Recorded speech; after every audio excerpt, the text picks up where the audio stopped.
Hey, what's up, everybody? Mogown Monster here, and welcome to Why the Fascination, or WTF as I like to call it. Hope everybody's having a good night, had a good day. What are we at, Tuesday? Yeah, hope you're having a good week so far. Friggin' Christmas is right around the corner. Jeez, that's creeping up quick. Also got the new year coming up. Crap. How's everybody doing tonight? Ida, how are you? Mr. Lee, what's up? Hey, Danny. Good to see everybody here. Mr. Hand, what's up? Rex. Oh, Stevie. Hey, Stevie. Who else is here? John Hall, how's it going? Lester Taylor, what's up?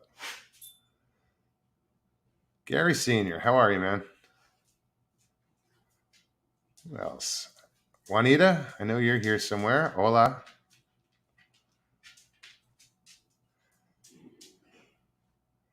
Who else? John Hall, I think I said hi to you.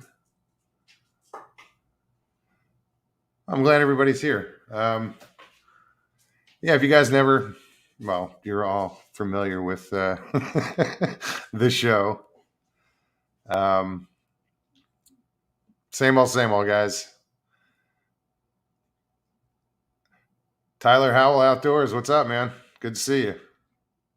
Prairie Fire, hey, Judy. Wit, what's happening? Miss T, hello. Obelisk, what's up?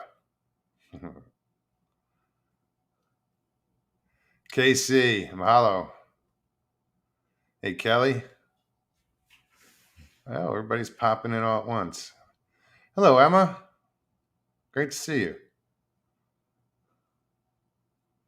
Who else we got here? Shell Ashley, how are you?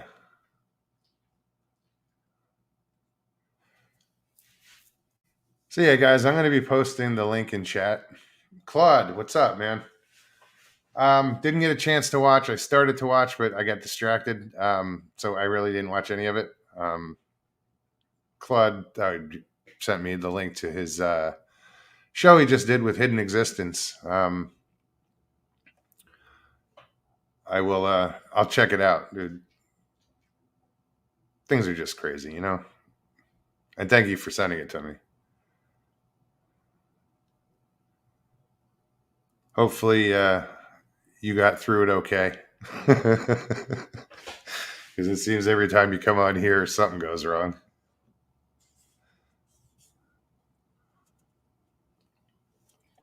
I'm actually drinking coffee. About an hour ago, I got like really drowsy. Was it, Mr. Lee? It was good. Right on. So I figured a cup of coffee can't hurt. I might not sleep until 4 in the morning, but whatever. What did I just see?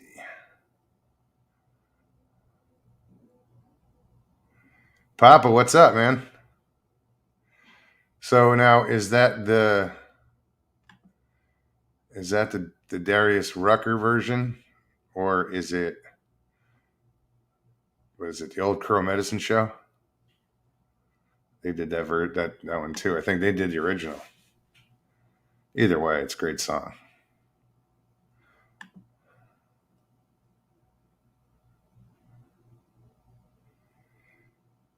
Kathy, how are you? So what's new, guys? What's going on? Anybody got anything they want to talk about? Mid-South, Sasquatch Cryptic Research, what's up? Merry Christmas to you, man. Thank you.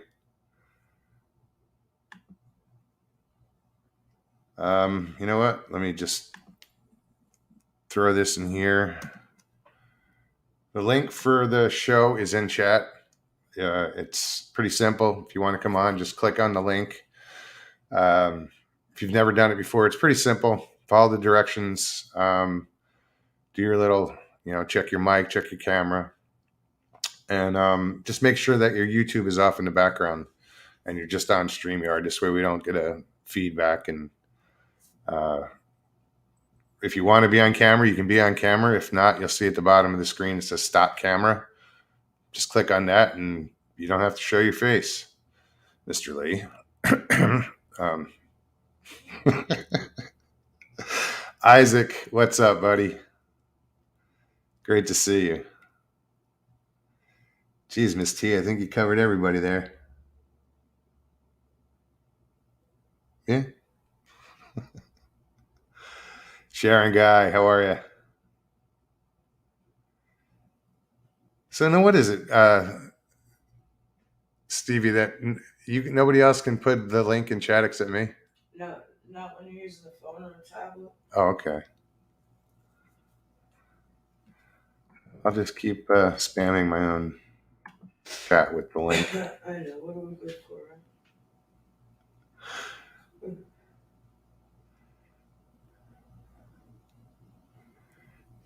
Yeah, Stevie's feeling a little under the weather tonight.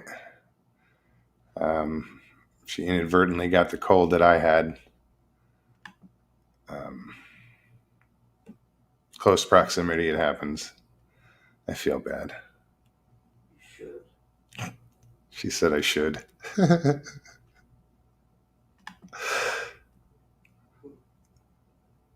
Niall, how's it going? There he is. Oh. Hey, Claude. What's up? How you doing, man? Is it working? Yeah, man. Good. I'll turn up my volume a little bit. How was your show? I like I said, I didn't get a chance to watch it, but thanks for sending the link. How was it? It was good. It was good. Had a good time. Went out on a limb. Big time. Oh yeah? Be careful with that. I don't know why it is when I get on here. I'm on my laptop. Everything is cool. But as soon as I clicked on StreamYard, the volume went, your volume. That's weird. I don't know why it does that. I mean, I've checked everything here. My volume on the laptop is good. I don't know. Yeah, it's maxed out. Wonder if it has to do with the microphone or I don't know. The other night on Hidden Existence, everything was just, slick as a whistle. No problems. I could hear perfectly. They could hear me. There was no lag. There was no, but. Yeah, there's no lag here. I can hear you fine. Oh, yeah. Yeah. It's coming through, quickly. But like I say, and I started to go pick up a set of headphones today just in case. And I probably should have. I didn't, but, Yeah, I go with something with a cord, that I can plug in, just because I'm always afraid that the batteries are gonna die, and I don't use unless I have a lot of people on, or there's any issues with feedback. Then I'll put the headphones on, but I try to avoid them. Well, the problem is if 2 or 3 people come on tonight, I won't be able to hear what's going on. That's what happened last time I got on it. I couldn't understand anybody. You by yourself, it's okay. Yeah, I think there were, connection problems too. My signal wasn't the greatest at the time. Yeah. Like it seems now here where I'm at now, there's a good signal. I have no idea. Because there were shows where in other places where I couldn't hear the guests talking, and I just nodded and waved and smiled and right. Didn't realize what was said until after the show, and I went and did saw the replay. That's how bad the connectivity was or connection was. Oh yeah, it was freezing and locking up, doing all kind of strange stuff. Yeah, and I felt terrible about that. But Can Squatch, what's up? Hey Murray, Caucasian Sasquatch.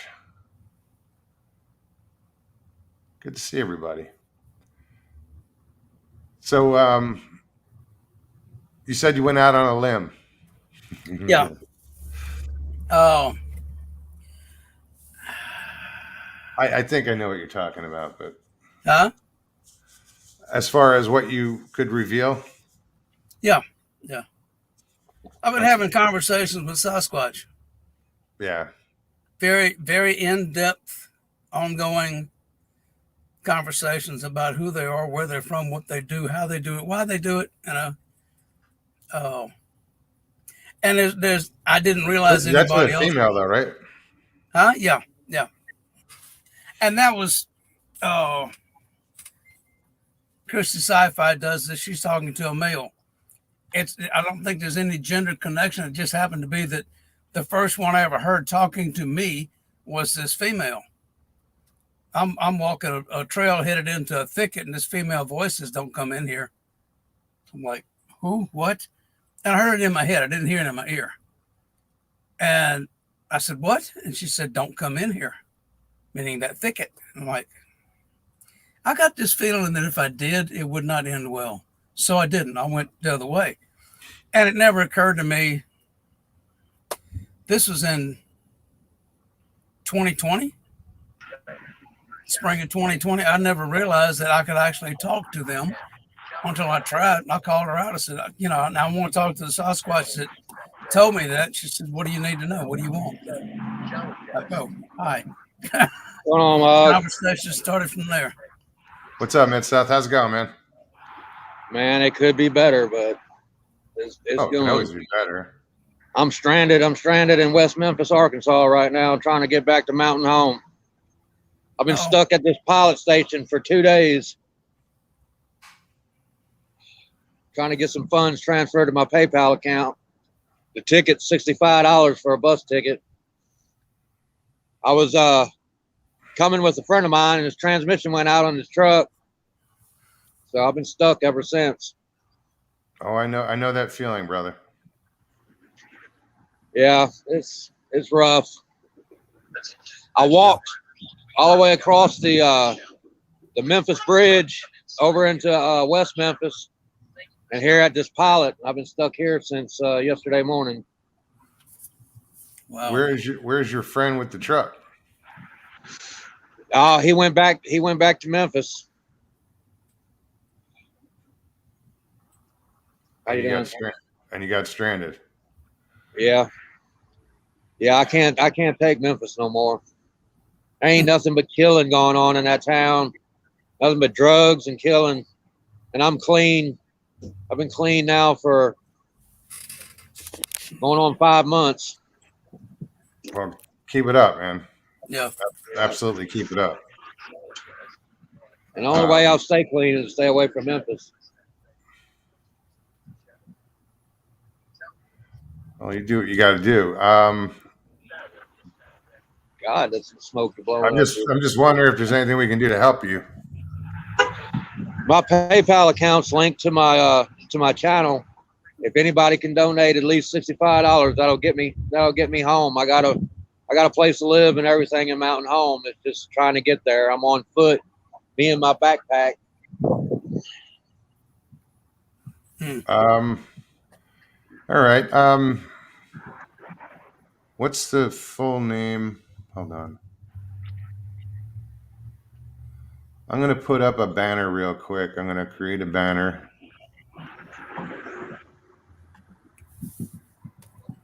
Yeah, I got a total of $8 to my name right now.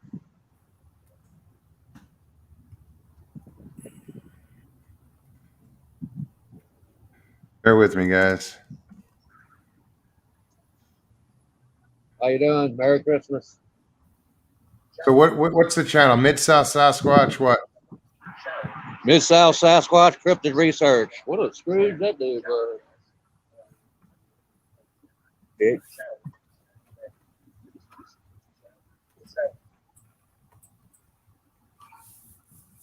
All right. Guys, if anybody can help out, get some money on his PayPal, that would be awesome. Yeah, I've been sitting out in front of this store, and a few people that's donated, a few people that's walked up and gave me a couple dollars and gave me something to eat. And I ain't never been in this predicament in my life, man. It's rough. No, Especially dude, it at my sucks. age. I have, and it's not cool.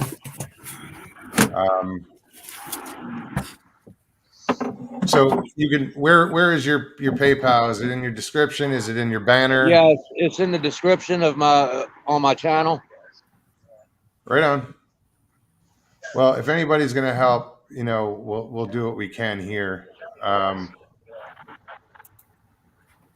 Yeah, all my research is in Mountain Home. I got some of the best research up there. I know some of the most active areas I've ever seen is in Mountain Home and around that in Baxter County and the surrounding areas. And that's all I'm trying to get back to is my research. I've got access to funds and access to resources up there that'll keep me alive and keep me going. Where are you trying to get? Mountain Home, Arkansas. Mountain Home, Arkansas. Go on 40 West if you want to ride with us. I'm not. Where it's at? You know where it's at? It's up north by the Missouri border. Oh, look, I know why. There's somebody to see if you get some help, man. Appreciate it. I was going to try to take you with us, but we're in the opposite direction. Yeah, y'all going to where? We're actually headed to Cali. Oh, California. Yeah, I ain't headed that direction. I apologize. It's all right. Thank you. So close. It's kind people like that, man. It's people that you don't know and probably will never know. That's the most kindest I've seen so far. Oh yeah, and the people here, Mark Dodman, how are you, buddy? The people here are some amazing and generous people. You'll be surprised. Yeah. You'll have a bunch. I've been talking to Sharon Guy. Sharon Guy. Guy is a really good friend of mine, and I've been talking to her all day, and I talk to her probably every day. Right on. She's in chat. Yeah, I know she is. Yeah, she told me that you was on. I was in there charging my phone, and there's a little spot, empty cargo freighter that's over here across the highway. I've been staying the night in. At least it's out of the weather, and today it's been raining on and off, so it's been hard jumping. I stood out on the interstate for a little while with a sign that said "Mountain Home, need a ride." Not one person looked my way, so I came back Jimbo, over here. hold on one second. Jimbo, yeah, he's legit. Yeah, I can't see chat on mine. No, that's cool, man. We'll take care of you. Where do you catch the bus? Can you catch the bus at that pilot or? Yeah, there's a depot here in West Memphis. There's a hub that I can get to. Right on. Or I can go online and book my ticket online, and it'll pick me up at any destination from here on up. Well, just give it a little while, and yeah, I'm giving it time. I'm praying to God, and I'm relying on His way. Well, where there's a will, there's a way.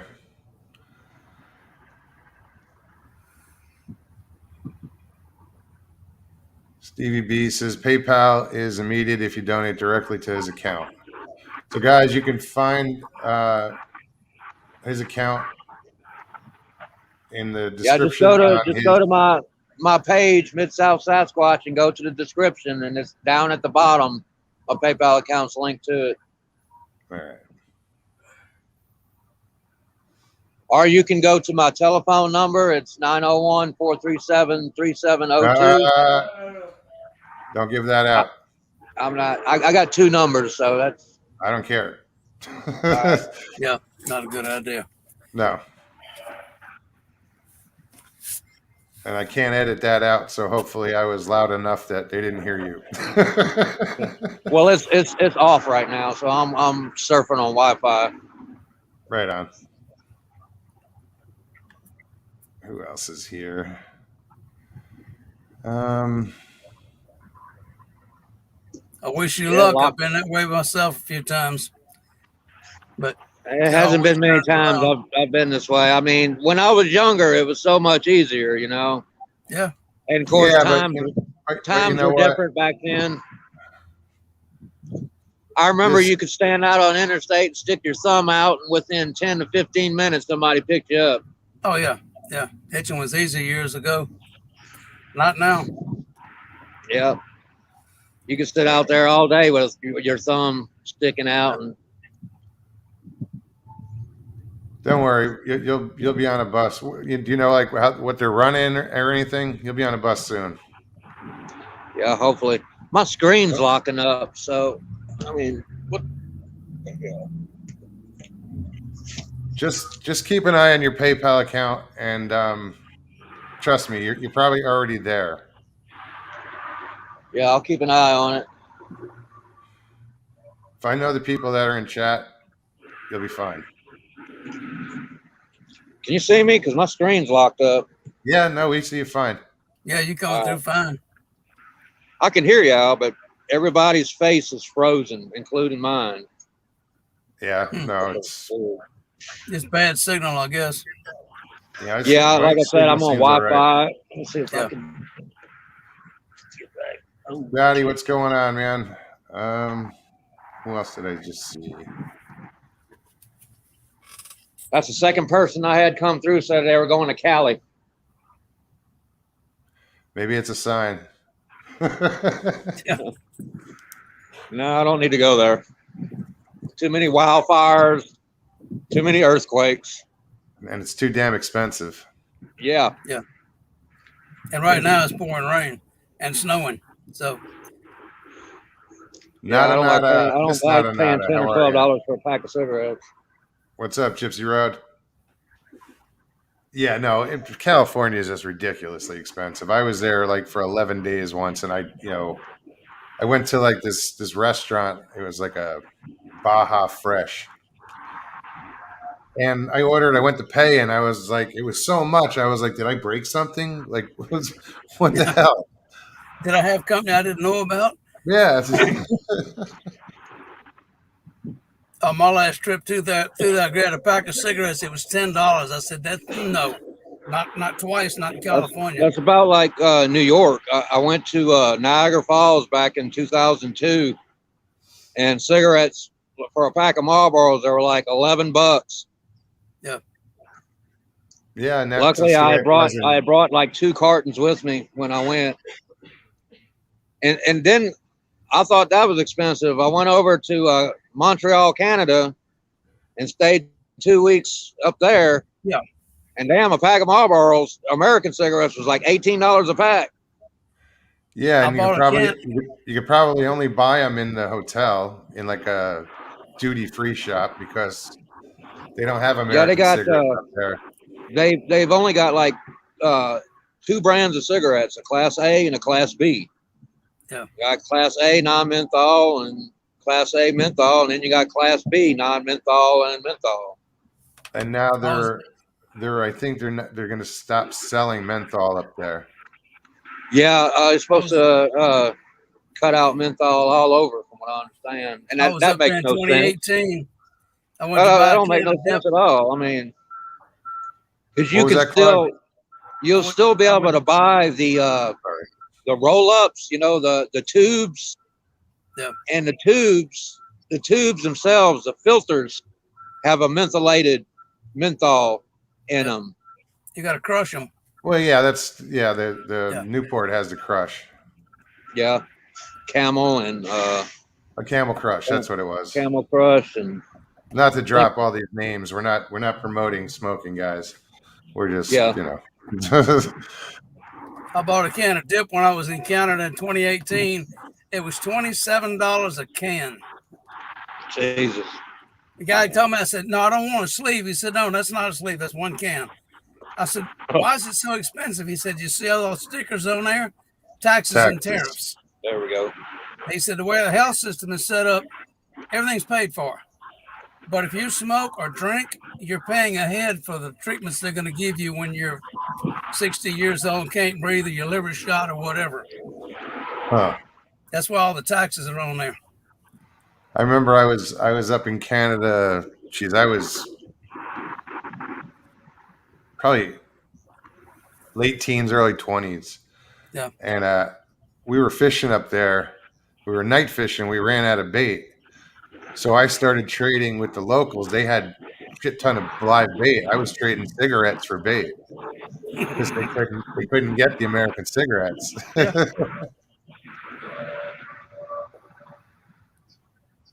I couldn't believe that. That's outrageous. Yeah, but it works for them.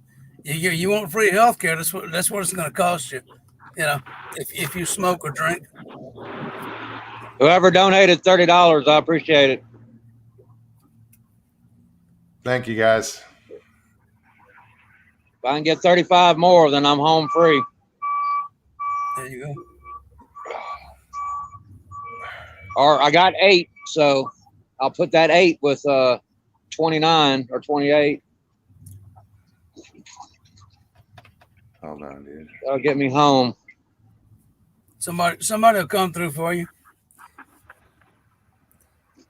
I just got to make sure I don't transfer it to my Chime account because I'm like 35 in the red in my Chime account. No, just when you get to wherever you got to go. If you have, do you have I got a Walmart card that I've got on there I could transfer it to, so I ain't got nothing pending on it. I think I still got maybe $1 or something left on it. But all right, well, I sure do appreciate it, guys. I was on Standing Goats Rescue a little while ago and telling them everything that was going on with Donnie, and he broadcasted it across his channel. And of course, he's still live right now. He's been live for like 2 hours now. yeah, there's a lot of people live right now. But hey, did y'all see that footage of MK Davis's white Bigfoot that went past that cow? Mm-mm. No. It's on YouTube now, but MVTV has got the video on there. It's under MVTV's channel, but it's MK Davis's footage of a trail cam that caught a white Bigfoot running past a cow, and it has a good footage. It goes past the cow, it runs down the stream, it goes down to all fours and runs on all fours, and then goes back upright and runs across the stream. It's pretty damn good footage. Yeah. Really? Go look that up later. I'm gonna fucking look it up now. Yeah. I'll be back. A lot of MK Davis's those films is really good. I know a lot of people, they're up and down about him. I don't know what happened with him in the past. I know he was with that kook up in Canada. What's his name? That faked all the Bigfoot footage. God, I think it's Tom. Not standing. Yeah, that's it. Yeah, I know he was with him for a little while, but I don't know what the story was on that. But most of MK Davis's stuff I've seen looks really, really authentic and looks like the Bigfoot that I've seen. I mean, most of his stuff is coordinates with the sightings that I've had. Mountain Home, Arkansas, and Baxter County around that area, man, has got some of the most active areas I have found yet to date. And I've researched from Mississippi down in Tunica, all around Shelby County and in Tennessee, Nashville. I've been up in Scott Carpenter's research area too. He's got a lot of active areas up there out in Nashville. But or Chattanooga. I think it's Chattanooga. Now he's in between Chattanooga and Nashville. But I've been in some of his areas, and he's got some good activity. And I've noticed that the Sasquatch, they really congregate in national parks. I mean, They really congregate in national parks because there's no hunting, and they know there's no hunting there, and they know there's nobody looking for them there. And there's very few people there. Yeah, there's very few people there. Yeah. People have stopped going. Look, here's a bus.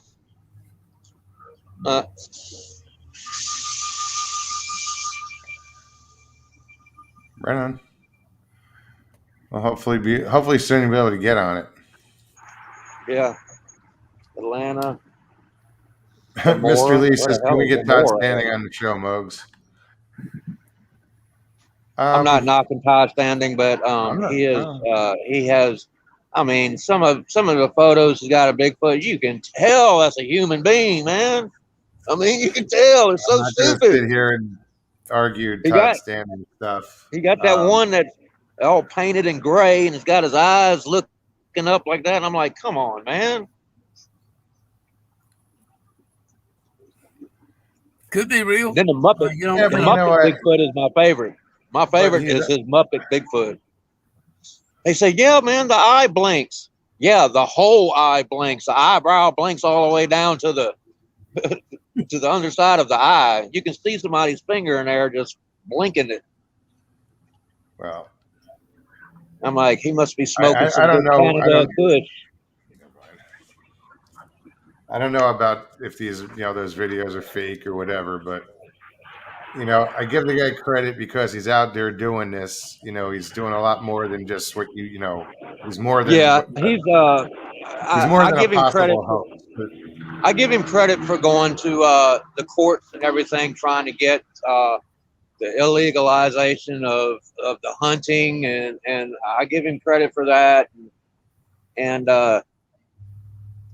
his live shows, he talks some sense, but back in the past, man, it was just good back in the Lord. past, I didn't like his arrogance. I didn't like his, whatever. But I didn't like I his heard, persona that he put on, and then he claimed to have all these PhDs and stuff, go out and congregate with the Sasquatch and everything. And I was like, who? Where? Show us video hold of on, that. dude. Barb Sandy says, Mogs, did Mid-South get help? The link in his channel is not working. What? Somebody just said the link in your chat on your channel is not working. I don't understand why. Well, you just have to apparently try it must again. have. Somebody Or sent you I tell you $30. what, you can go to my Gmail account. It's at LandryMark180@gmail.com. Landry Marks, all lowercase letters, 180@gmail.com on PayPal, and it'll go to my account too. All right. So what is it? Landry, LANDRY, Mark, MARK, 180@gmail.com.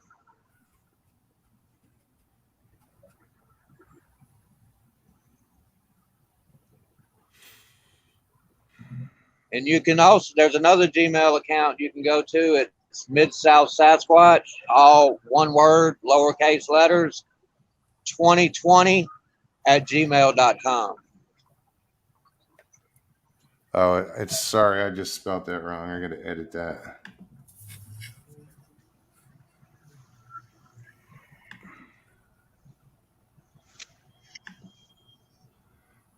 One of them will work. All right. Well, no, where'd it go? Well, we did what we could do. Hopefully, it's out of my hands now. I'm hoping that You've done a lot. You've done a lot, No, man. man, I I hope appreciate it. I'm sure you'll get the help you need, and you'll get there. Yeah, I'm getting there. I just had a woman give me $10, so Oh, right on. See that? let's go with it. You got a cardboard sign on you? Yeah. Right on. Yeah, You'll it get don't there. say it don't say homeless will work for food. It won't say that, but it says Just got mountain your home need a ride. Right on. No, you'll get there. Right, man. I'm gonna let you get back to the Bigfoot topics. I'm gonna go back to your chat. and I see Sharon's texting me. Y'all have a good night. Merry Christmas. Hey, you Merry too, man. Christmas. Merry Good luck. Christmas. Good luck. Hope you make it. Thanks, Mods. Thanks, everyone. Let us know. Let us know it all works out. I will. All right, dude. Take it easy, Mark. That's tough. It is. You know, it's shit. I mean, I recently I was stuck on the side of the road. You know, Yeah. stuck in a gas station for a day. I've been there, done that recently with Stevie. Yeah, recently. Yeah. Thank you guys. Really, thank you for whoever's helping out there. That's awesome. Yep.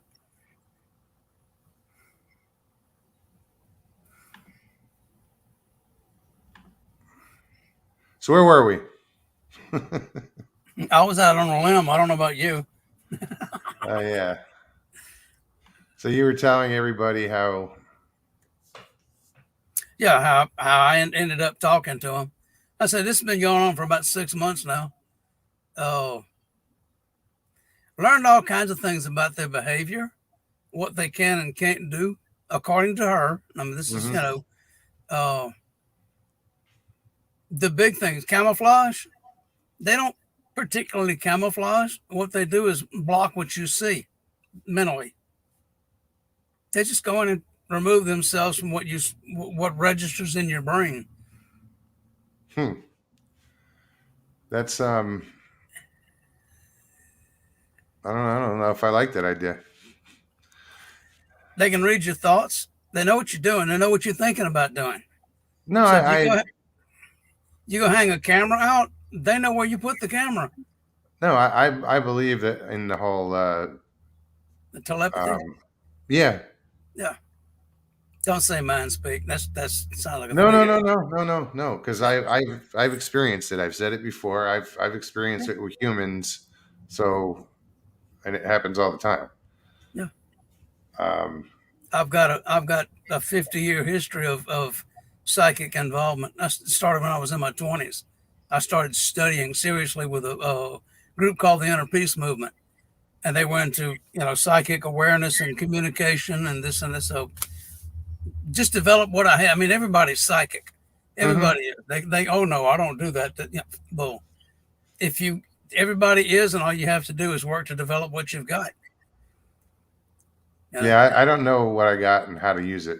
It just happens occasionally. It takes training. It takes time. Found out how to astral project years ago. Project my energy to another spot. Sure. Had to get in touch with my girlfriend. She disappeared on me. Legitimately, she wasn't trying to skip out on me. I just hadn't heard from her in a month. And she was living in Houston. I was in Baton Rouge. So I mentally went to Houston one night. Found myself standing by her bed and called her name 3 times and said, "It's Claude, call me." Got back in my body, and about 5 minutes later, the phone rang. It was her. She said, "Were you just here?" I said, "Yeah, I was." "What's up?" I said, "Nothing. I hadn't heard from you in a while. Just checking on you."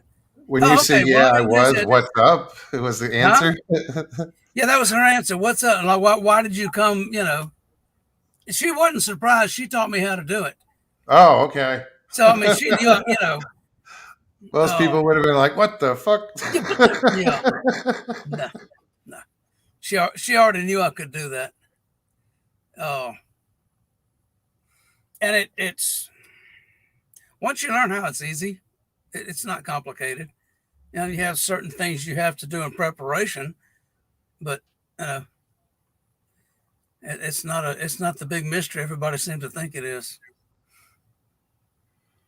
Obelisk Nin says, I'm sorry, Bigfoot cannot speak English, Spanish, French. Why not?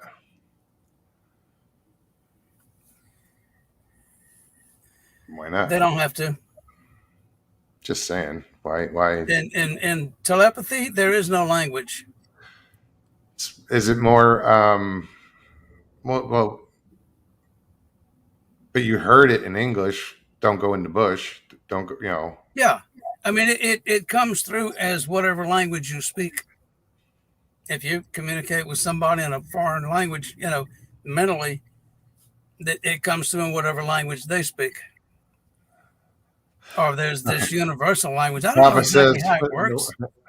Papa says, no wonder I can't understand them.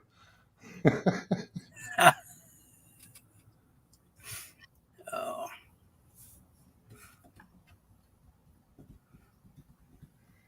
Yeah, I know. I know you had said that every time you attempted to speak about the subject, you were kind of encouraged not to. yeah. Well, she actually participates now. Right on. She's right here. So if I go to open my mouth and say something she doesn't like, hello. Oh, sorry. And I'll just go around and go to another subject. Very good. If you watch the video link that I sent you, I refer to her often. She's right here, you know. And I tell her before I go on, I said, I want you involved in this. I want you to listen to what I'm going to say to make sure that I don't break the rules for you. Because she told me if I did anything to violate their privacy, she'd never talk to me again. Yeah. Point blank. I'll cut you off. Like, okay.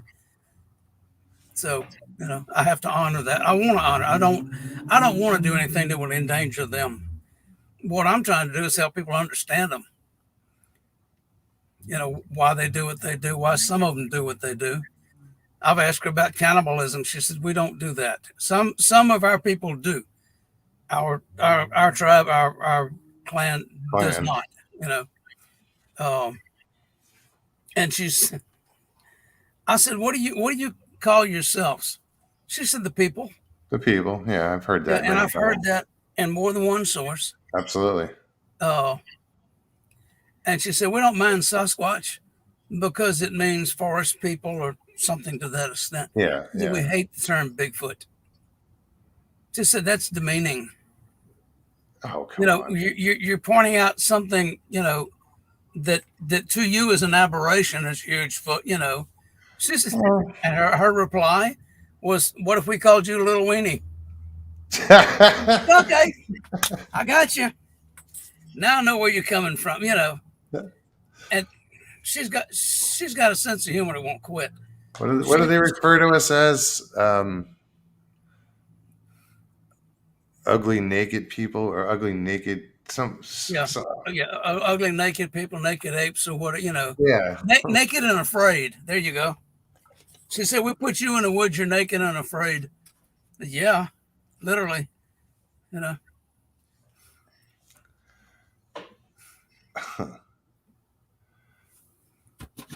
Their legal system is what's interesting. The father of the family is the law. It didn't go anywhere. Whatever happens does not go outside the family. If you mess up, you got the old man to answer to. And he's bigger than anybody else in the neighborhood anyway. So, and if it's serious enough, he'll take you out.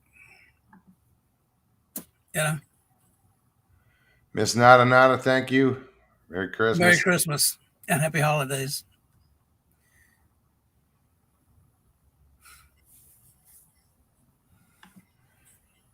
Is Moog stoned right now? Because I am. What's going on, Richie? How you feeling, brother?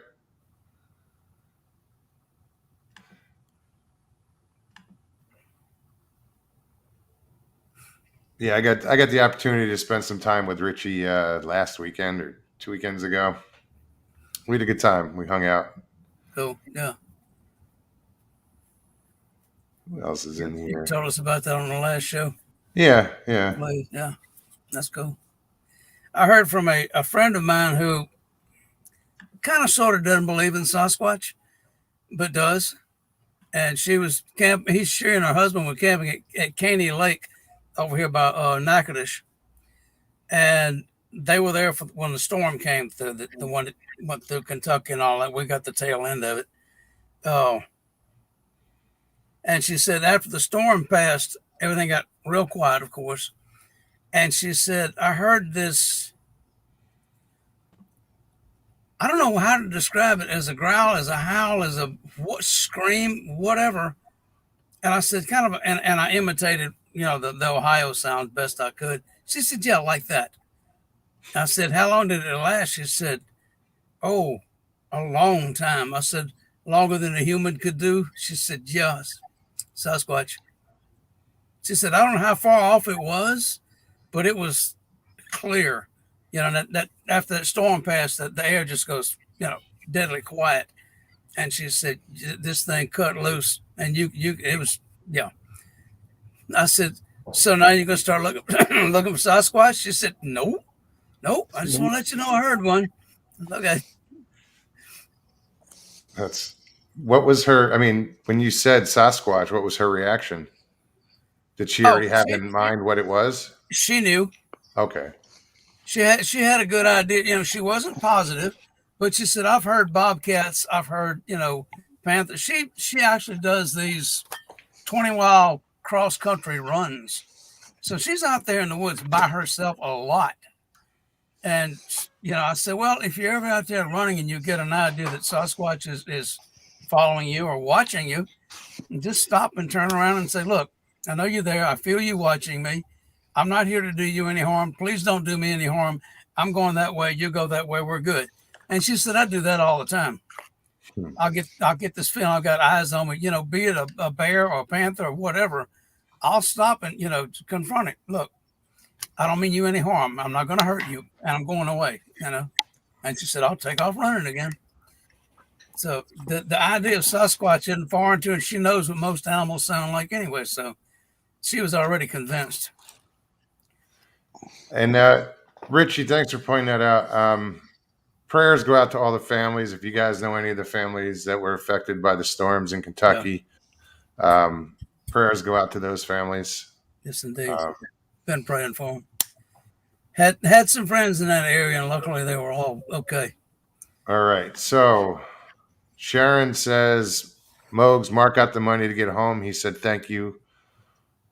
You're Good. all a blessing to him. Right on. Get your ass home. Cool. Tyler, what's up? How you doing, sir? Pretty good. And you? I can't complain. Just one day at a time, doing, working the 9 to 5 and spending most time I can in the woods. That's about it. Sounds like you're living the dream. Yes and no. I actually had an investigation last night at somebody's house, not too far from here. Apparently, they have 5 creatures living on their property, 1 big gray one and 2 chitlins running around. And it's gotten to the point to where they painted all of their windows because these things were peeking in their windows. He was showing me the back doorknob, and you can clear as day see a molar indentation in the doorknob. I was like, that's some wild shit, man. He's like, man, we've been having these problems for 5 years. He's like, we called the sheriff's office 18 times. The last person that showed up, 2 deputies, they both seen the big one and said, we don't have the firepower nor the insurance to take care of this problem. I thought they were, well, you would think they would have a number to call. Well, you would think so, but the government was keeping voter wraps. Yeah, but I don't know. When there's that much of a threat, they're gnawing on the friggin' doorknobs. True. Yeah. Why would they gnaw on a doorknob? I don't know. They wanted in his house for some reason. I don't know why. But So children? Is there children in the house? I think he froze up. I think he froze. These things away, and then when the rain comes, it comes back and keeps messing with them again. I don't know. He said the big gray one bluff charged him the other night at the fence. All right, you're coming in really staticky. What about now? Yeah. Hold on a second. Just started. Yeah, it just started.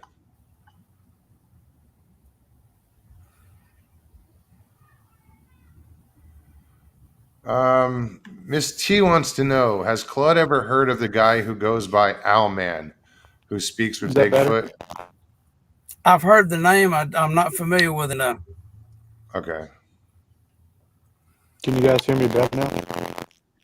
Yeah, there's still a static every time you talk. It's this weird static. And you freeze up occasionally. I don't know. Lisa Ray, how are you? Bud, if I didn't say hi to you, what's up, BF? No, I'm not. Oh, come on. No. Bust So, one Claude, out. where are you from? Louisiana. Okay, y'all got them thick over there. Yeah. I'm over here in The more.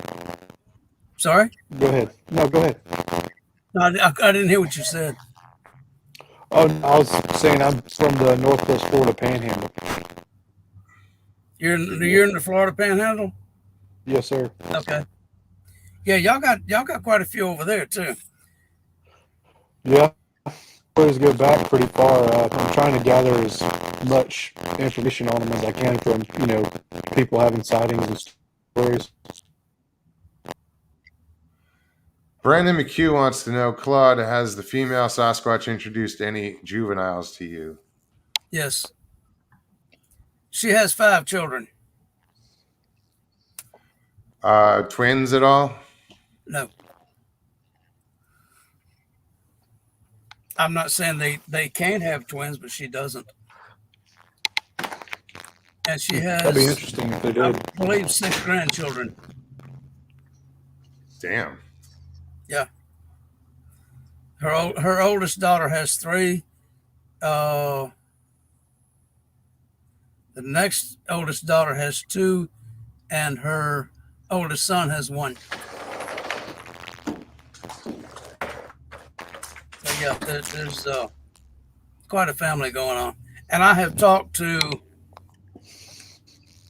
all of the children and the father, the alpha male. He didn't want to talk to me. Not his thing. Like, no. But I finally prodded him enough that, Hiveless, how's it going? So, is it just talking to you, or just talking to humans in general? any human. Okay. It's that's his deal is his job is to protect the family. Mm-hmm. And he was getting quite upset that his wife, and that's what he called it, his wife was talking to me. And then I started talking to one of the, a couple of the kids, and he butted in on a conversation one day, told me straight up, I don't like what you're doing with my family. I said, I'm not trying to hurt your family. I'm not going to hurt your family. I will protect your family as much as you will. And somebody else that I know that speaks to Sasquatch, I was in conversation with him. They showed up, called me on the phone. We're talking. I told him what was going on. I said, put the phone where he can hear me. So I held it out. She says, look, I'm so-and-so, and I know so-and-so from Natchez. Do you know him? And he says, yeah, I know him. She says, okay. He trusts me. He likes me. So just shut up. Behave yourself. Nobody's going to hurt you. I'm not going to. This is a good guy. You can trust him. He said, all right, but I still don't like it. Lester Taylor wants to know, Claude, are they a human hybrid then? Yes. They are, according to her, they are descendants of the Nephilim. They are not, and she was very adamant to say, we are not the Nephilim. We are descended from the Nephilim. So the unknown primate is angels. That's why it's not in the genome record. Nobody's ever done a DNA scan on an angel. This is true. So that explains that portion. Well, as far as we know, it's true. As far as we know, yeah. Interesting. Well, no, I've heard that. Well, actually, you've told me that before, but I've also heard that argument or that you know, that theory that they were descending from the Nephilim. Yeah.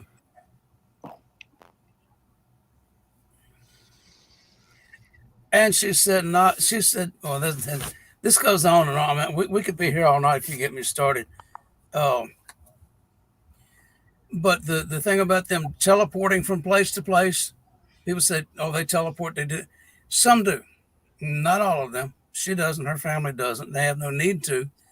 But I asked her, I said, why would they need to teleport? She said, do you have a vehicle you drive? Yeah. Would you fly on an airplane to go long distance somewhere? Yeah. We don't have those things. So when we need to travel long distances, that's how they do it. Okay.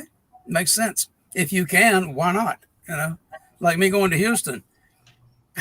You know, I couldn't go out for a hamburger while I was there because I was there in spirit. But still, the principle is the same. They need a little more energy to take a body with them, which is why people see orbs around them, because she explained that when they teleport somewhere, when they get where they're going, like they're coming back to wherever they came from, they've got a lot of energy built up with them in that transport, and it dissipates when they step back into this reality. That energy's got to be dissipated. That's what the orbs are. They're balls of energy, literally, that float around till they just dissipate. Can't say you're quiet, Tyler. What's up? I'm thinking because it makes sense people claim to see orbs all the time in the woods when they have the Sasquatch, skunk ape, Bigfoot encounter. So who knows? It's possible. Yeah. I was trying to wrap my head around all that for a minute because that's a theory I had not heard before. So I was just trying to process everything and think of something I could put together. That's pretty wild. I didn't know if you were frozen or you were thinking. I was thinking. I was in deep thought. Yeah. Christy Sci-Fi, how are you? Mopar Bill, great Come to on, see girl. you. Ghost Dragon ZW, what's up? So, do you know of any information around my area on these things on Florida skunk ape? No. I'm having trouble hearing in the first place, and you just the static. I can't understand what you're saying. Yeah, I don't know why you're coming through so staticky. It's every time you talk. It might be your How's that? microphone. How's that? Is that better? That's Perfect. clear. Yeah. I took my headphones off. It could be my headphones. All right. Probably. But yeah, I didn't know if you might have any I don't information. really know of any, heard of anything up that way, stories or whatever. I don't really look into it, Right.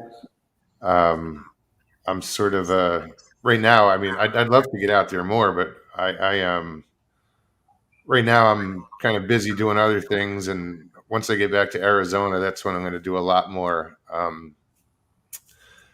investigating or searching.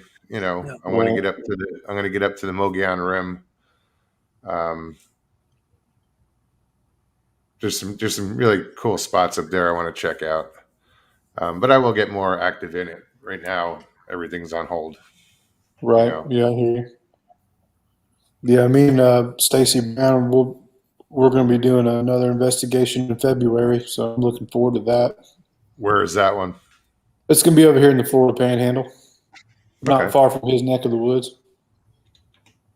But yeah, we're really interested in what's going to happen because last time we were there in August or September, we had some pretty interesting stuff happen. So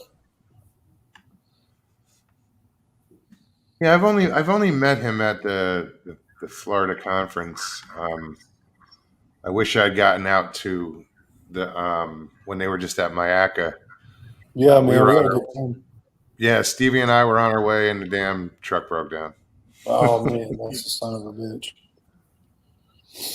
But yeah, yes, he only lives like 2 hours from me. Oh, that's not bad. Yeah, no, yeah, that's an easy drive. So We try to link up when we can, when our schedules can meet one another. Mogollon Monster, what does Mogollon mean? Does it come from something specific? Just asking. There is a rim in Arizona. It's called the Mogollon Rim. It's 200 miles long. It goes all the way into New Mexico. And the Mogollon, supposedly, from what I heard, were a prehistoric Indian tribe. That's about all I know. It could be, it's just repeating what I heard. I'm echoing with somebody. They've got their YouTube on.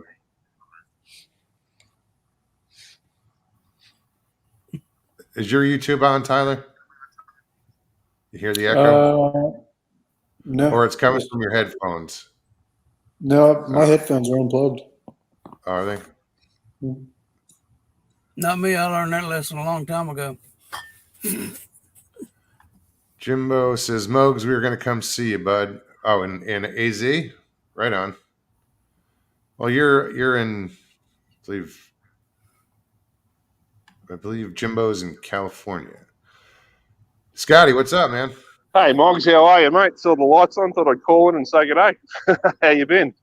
Good, man. Oh, How you doing? fantastic. Yeah, not bad. Not bad at all. How are we all? How are you, Tyler and Claude? How you doing? Good, mate, good. What's going on? You That's see, good. Same old, same old. So what's new in your world, man? Not much at all. Just thought I'd call in and say good day to the fam in the chat. I usually listen in all the time, so Yeah, thought I'd just drop a line and let you know I'm still breathing. Not that matters, but yeah, no, it's cool. So all the way from Australia, you've got fans all over the world, bud. No, it's fantastic. I appreciate it. Oh, really good. So yeah. It's got to be, what is it? What are we on to? Towards about 2 o'clock in the afternoon over there on Wednesday?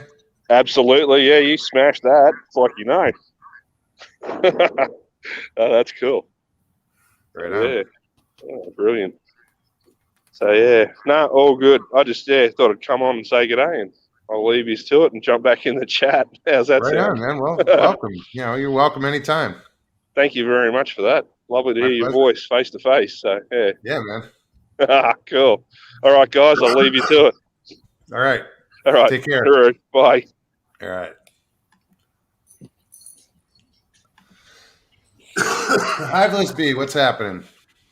Hello, Mogs. Is that working? Good. It is actually Yeah, working. working. I'm getting a lot of problems. No, you're cool, mate. My audio keeps stopping on this stream. I don't know what's going on with it, but I just tried to come on before. I just missed Scotty because we just jumped over from Ruthless's stream, a mutual friend, to come on here. And Scotty's actually got a lot to say for himself about the Bigfoot stuff. So, Scotty, it's a shame you jumped, mate, but you should definitely come back on and you should get into it with Scotty, man. He's quite knowledgeable with all that sort of stuff, to be fair. Yeah, he didn't have to bounce so quickly.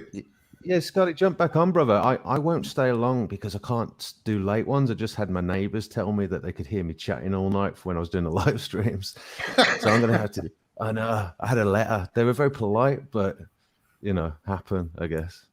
But Scotty, jump back on, mate, and get into it with these boys because he's quite knowledgeable. But it's nice to see you anyway. Nice to meet you, Claude and Tyler. Hello. Yes, sir. You as well. Hey.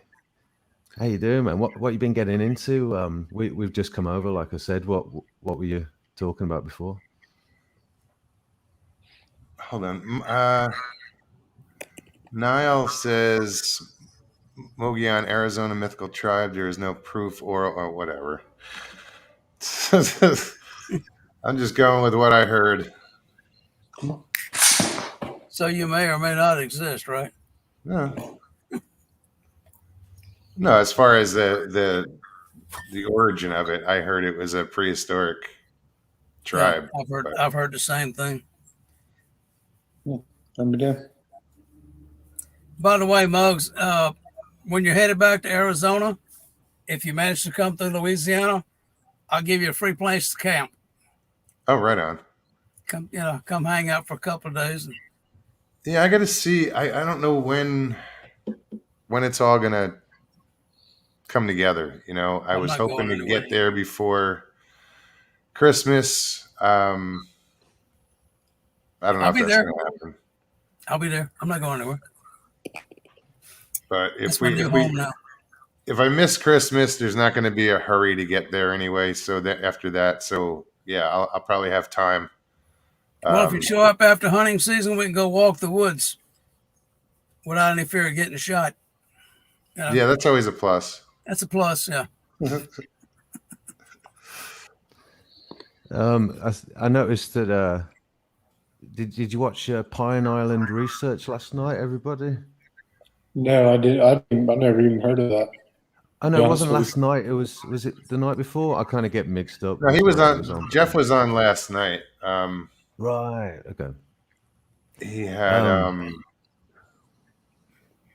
Steve Culls was his guest. Right. He had a very professional sound. The he's Squatch detective.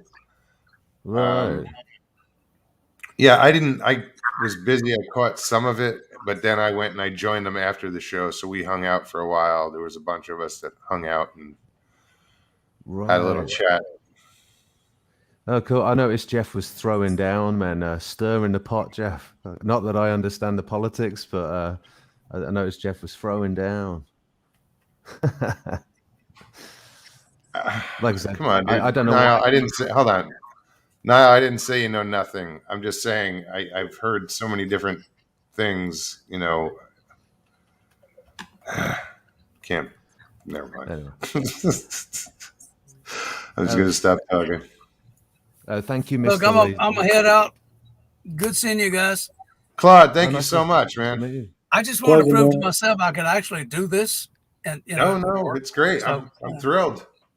Fabulous. Tyler, y'all have a good That's evening. great. Mugs, You two we'll man. chat later.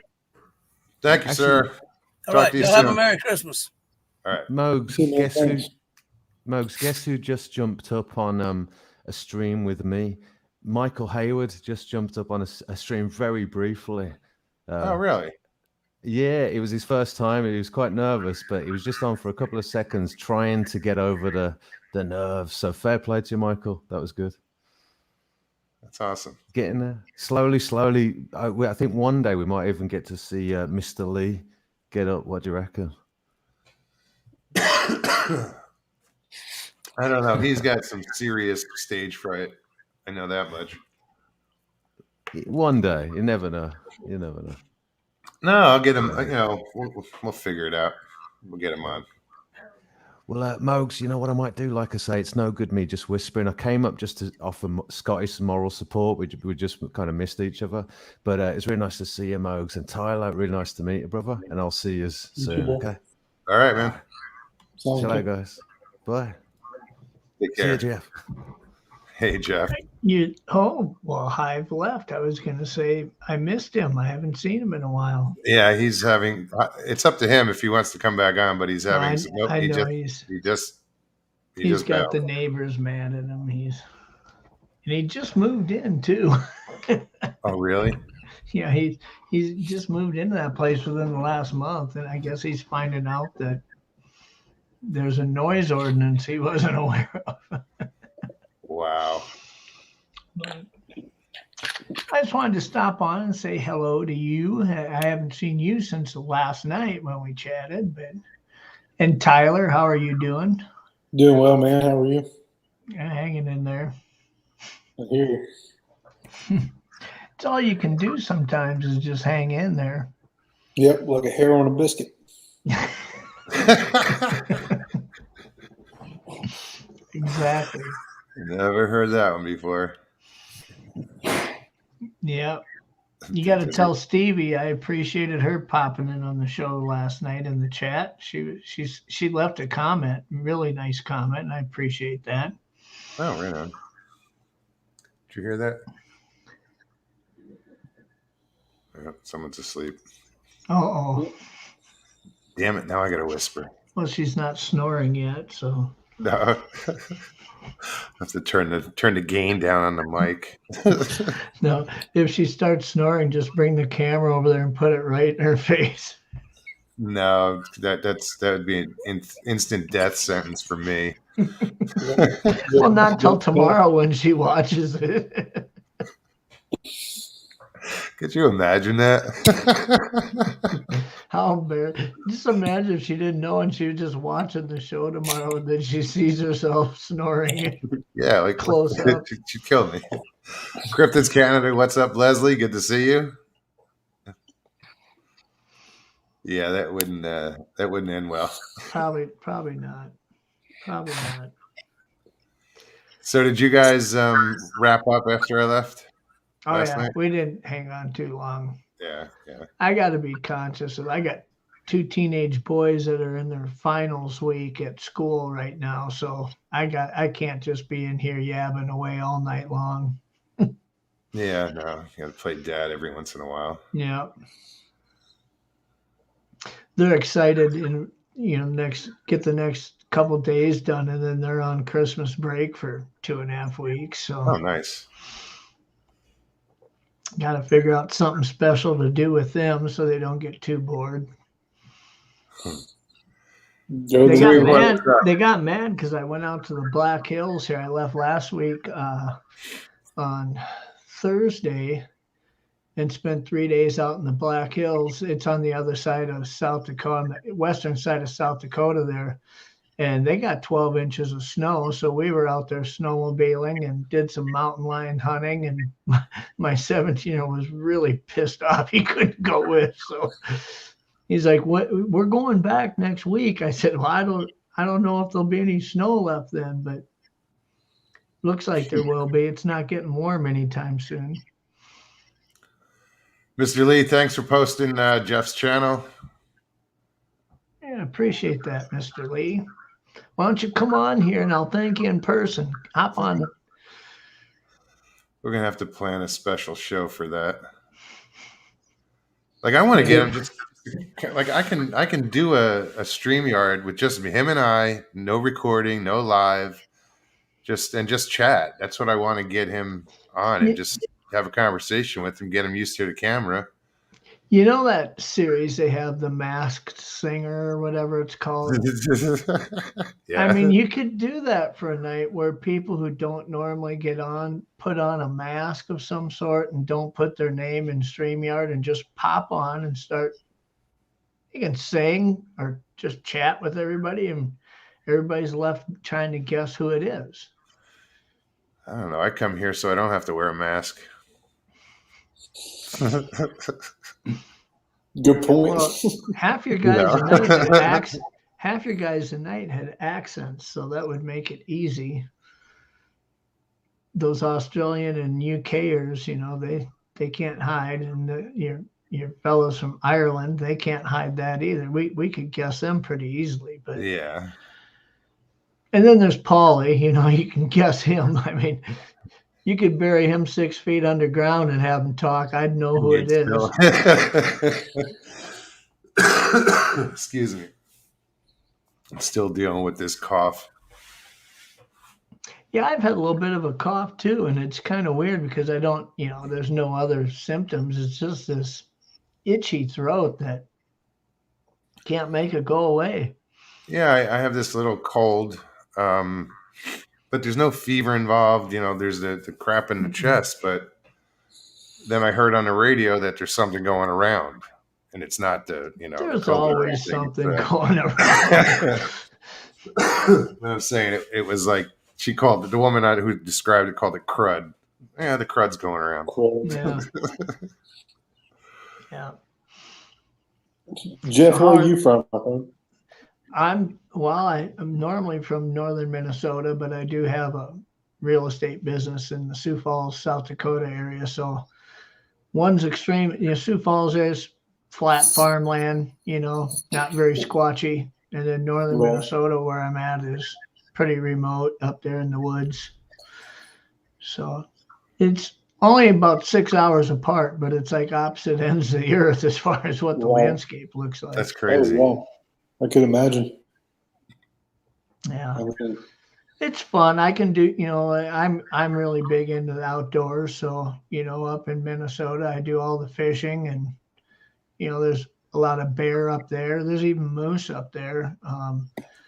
But then down here in South Dakota, it's, you know, a lot of open fields, pheasant hunting, upland bird hunting, white-tailed deer, that kind of stuff. I mean, it's just a completely different, not just a different landscape, but it's a different set of wildlife, really. Right.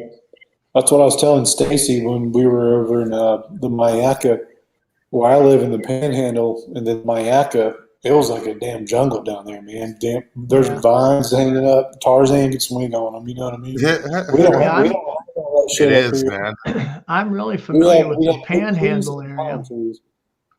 I used to live in Georgia when I was in the military, so we'd go to, you know, Panama City Beach, Fort Myers, you know, even down to Clearwater Beach, those areas. About every weekend we'd go somewhere.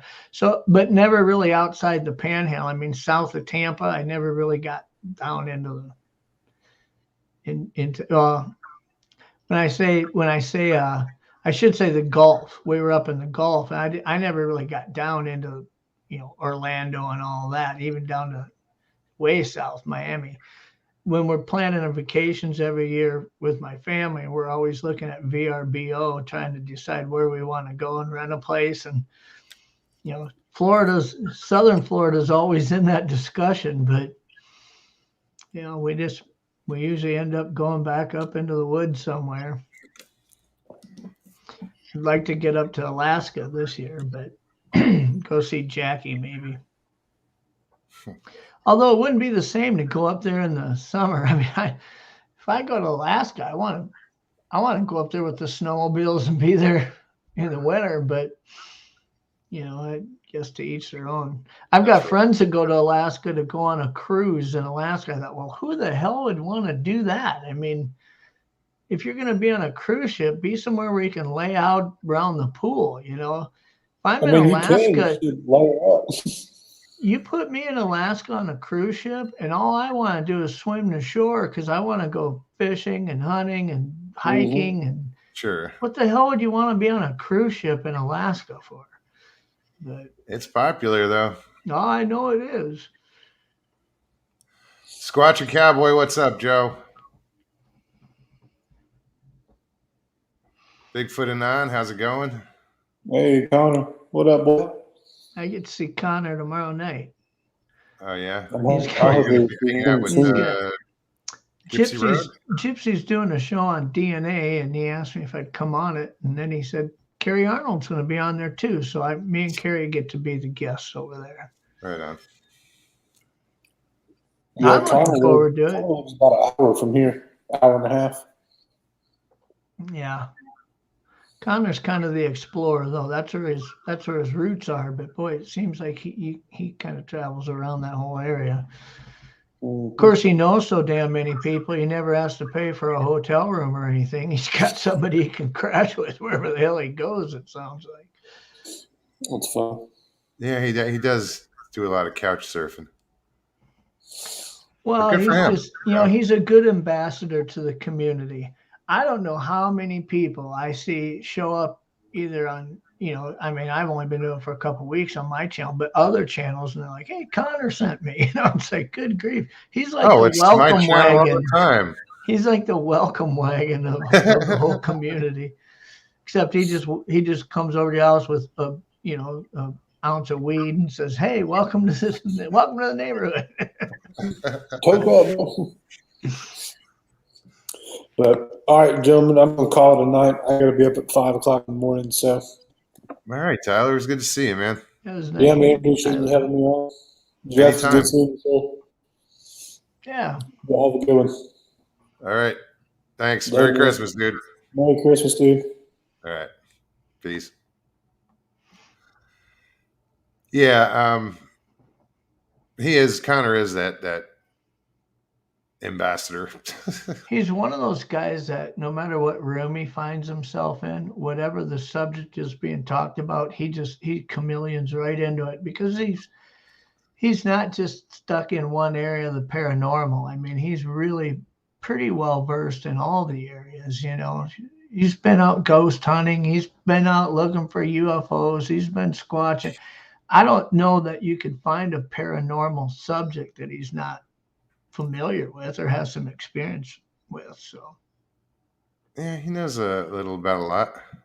yeah, I know a lot about nothing and a little bit about a few things.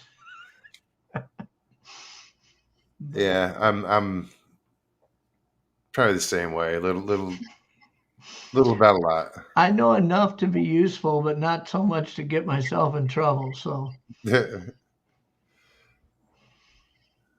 but no, you got a pretty good crowd in chat tonight. Yeah. I'm just checking Everybody's out. pretty chatty. It's nice. It's so funny to see all the, not only just the regulars, but in your chat, I always see new people. It's kind of cool that they're finding it. Yeah, it's I love to see new people, new names. Mr. Lee says I must know everything. The link is in chat. If anybody else wants to click on, come on and hang out with Jeff and I for a little while. Feel free. Yeah, I got a few minutes probably before I gotta get rolling. Not that I have to be up early for anything, but finally enjoying a few days of slowing down with everything. The whole real estate thing is, I was busy for a couple of weeks in a row, but that's finally here. It's seasonal, If you're a realtor in Arizona or Florida, you're busy every day of the year. But around here, not a lot of people are going to stick their house up for sale with a foot of snow on the ground. They'll wait a couple months, Yeah. So there is a little bit of a slowdown in the winter, but. Well, at least you get some sort of a break, Well, I've gotten to the point in real estate where I don't care if I'm busy or not. I mean, I've done it long enough to where I don't need to have a client to work with all the time. If I go 2 weeks without having a client wanting to do a transaction, I just look at that as an opportunity for vacation, not, how am I gonna Sure. how am I gonna put gas in my car or something? But there was a time not too long ago it was like that. Shit. Be at the grocery store getting groceries. I'd just start talking to people out of the blue. Are you looking to buy a house in the near future? But hey, it's networking. yeah. People always say in this business, don't get too personal on Facebook. Don't talk about politics. You'll isolate people. And I just, not that I fly a flag with it or anything, but I'm unapologetically conservative. I mean, that's just kind of where I stand. I appreciate people who aren't that way and have different viewpoints, and I'm not disrespectful in conversations about that stuff, but I figure for each person that doesn't want to do business with me because of that, there's probably somebody who wants to do business with me even more. You kind of galvanize relationships because they say, oh, that's my kind of person or whatever, So I'm not worried about trying to get everybody to like me. I guess I'm kind of looking at my channel the same way. I'm not vain enough to think everybody's going to appreciate my personality or what I have to say. I'm okay with that. No, you're an intelligent. You have you present things in a I'd go in layman's terms a lot. I'm trying to get high-tech guests on that are really, really good at their niche or their forte in research, and just interview them and try to get them to explain things in a way that everybody can understand them, That's going to be a little challenge. I mean, the last week of the month here on the 27th, I think I got Darby Orcutt, who's a DNA specialist from North Carolina State. And he's working with us with LMS2 and kind of heading up the whole lab work with all the samples. And I told him I'd like you to come on and talk about like eDNA versus DNA and what's the capability of it. What can you do with that science? Because I think a lot of people people are familiar with the terms, but I mean, are they really do they really understand what they're talking about? You know what I mean? Sure. I'm pretty familiar with it, but even in my discussions with him, I find he'll say, "Oh, actually, this or that," and I'm like, "Oh, I didn't know that." You know. Well, where do they get most of their eDNA? Is it from the water, or? Well, it's different. It's different sources, but it's also a different way to test existing samples that they normally would have tested with DNA. For instance, a hair sample. People think, oh, a hair sample is great. You can get DNA from it. It's not easy to extract DNA from a hair sample. In fact, you know, about every other hair sample, you can extract DNA from it. Just if it's too old or if it's dry or whatever. Yeah. You know, obviously the easiest thing to extract it from is blood. But when you start looking at eDNA, you know, there's this perception that I can take a vial of water out of a river and I can tell everything that took a shit in the river for 2 miles upstream, and that's not necessarily true, you know. And there's a lot of things I've learned, like people say, well, if you had a stool sample of a Bigfoot or any creature that you could get DNA off it, it's very hard to get DNA from poop. It is, from what I understand. Everything you eat and process, you're excreting DNA from all kinds of different things. So I mean, it's like it's really hard to isolate one strain of DNA when there's eight different DNA samples in that, yeah. You know. So he'll come on and kind of explain that, try to put it in layman. Even when I had Steve Coles on last night, I said, you know, we talk about these things that we do, like, you know, metadata on a video, scrape down the metadata to see if there's CGI creation. What does that mean? What does that look like? Because I'm sure a lot of people in chat get it, but there's a lot of people in chat that are familiar with the term and what it applies to, but how it's done and what's detectable and what's not detectable doesn't make sense to them because nobody's explained it to them well. So... Well, I mean, I get it, you know, what it's used for, but how it works, I have no idea. Yeah.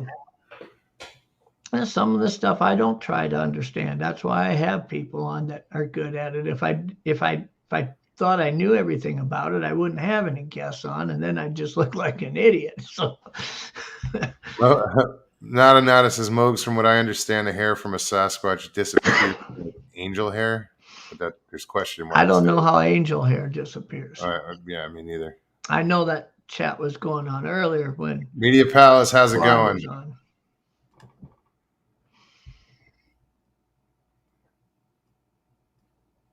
Who else?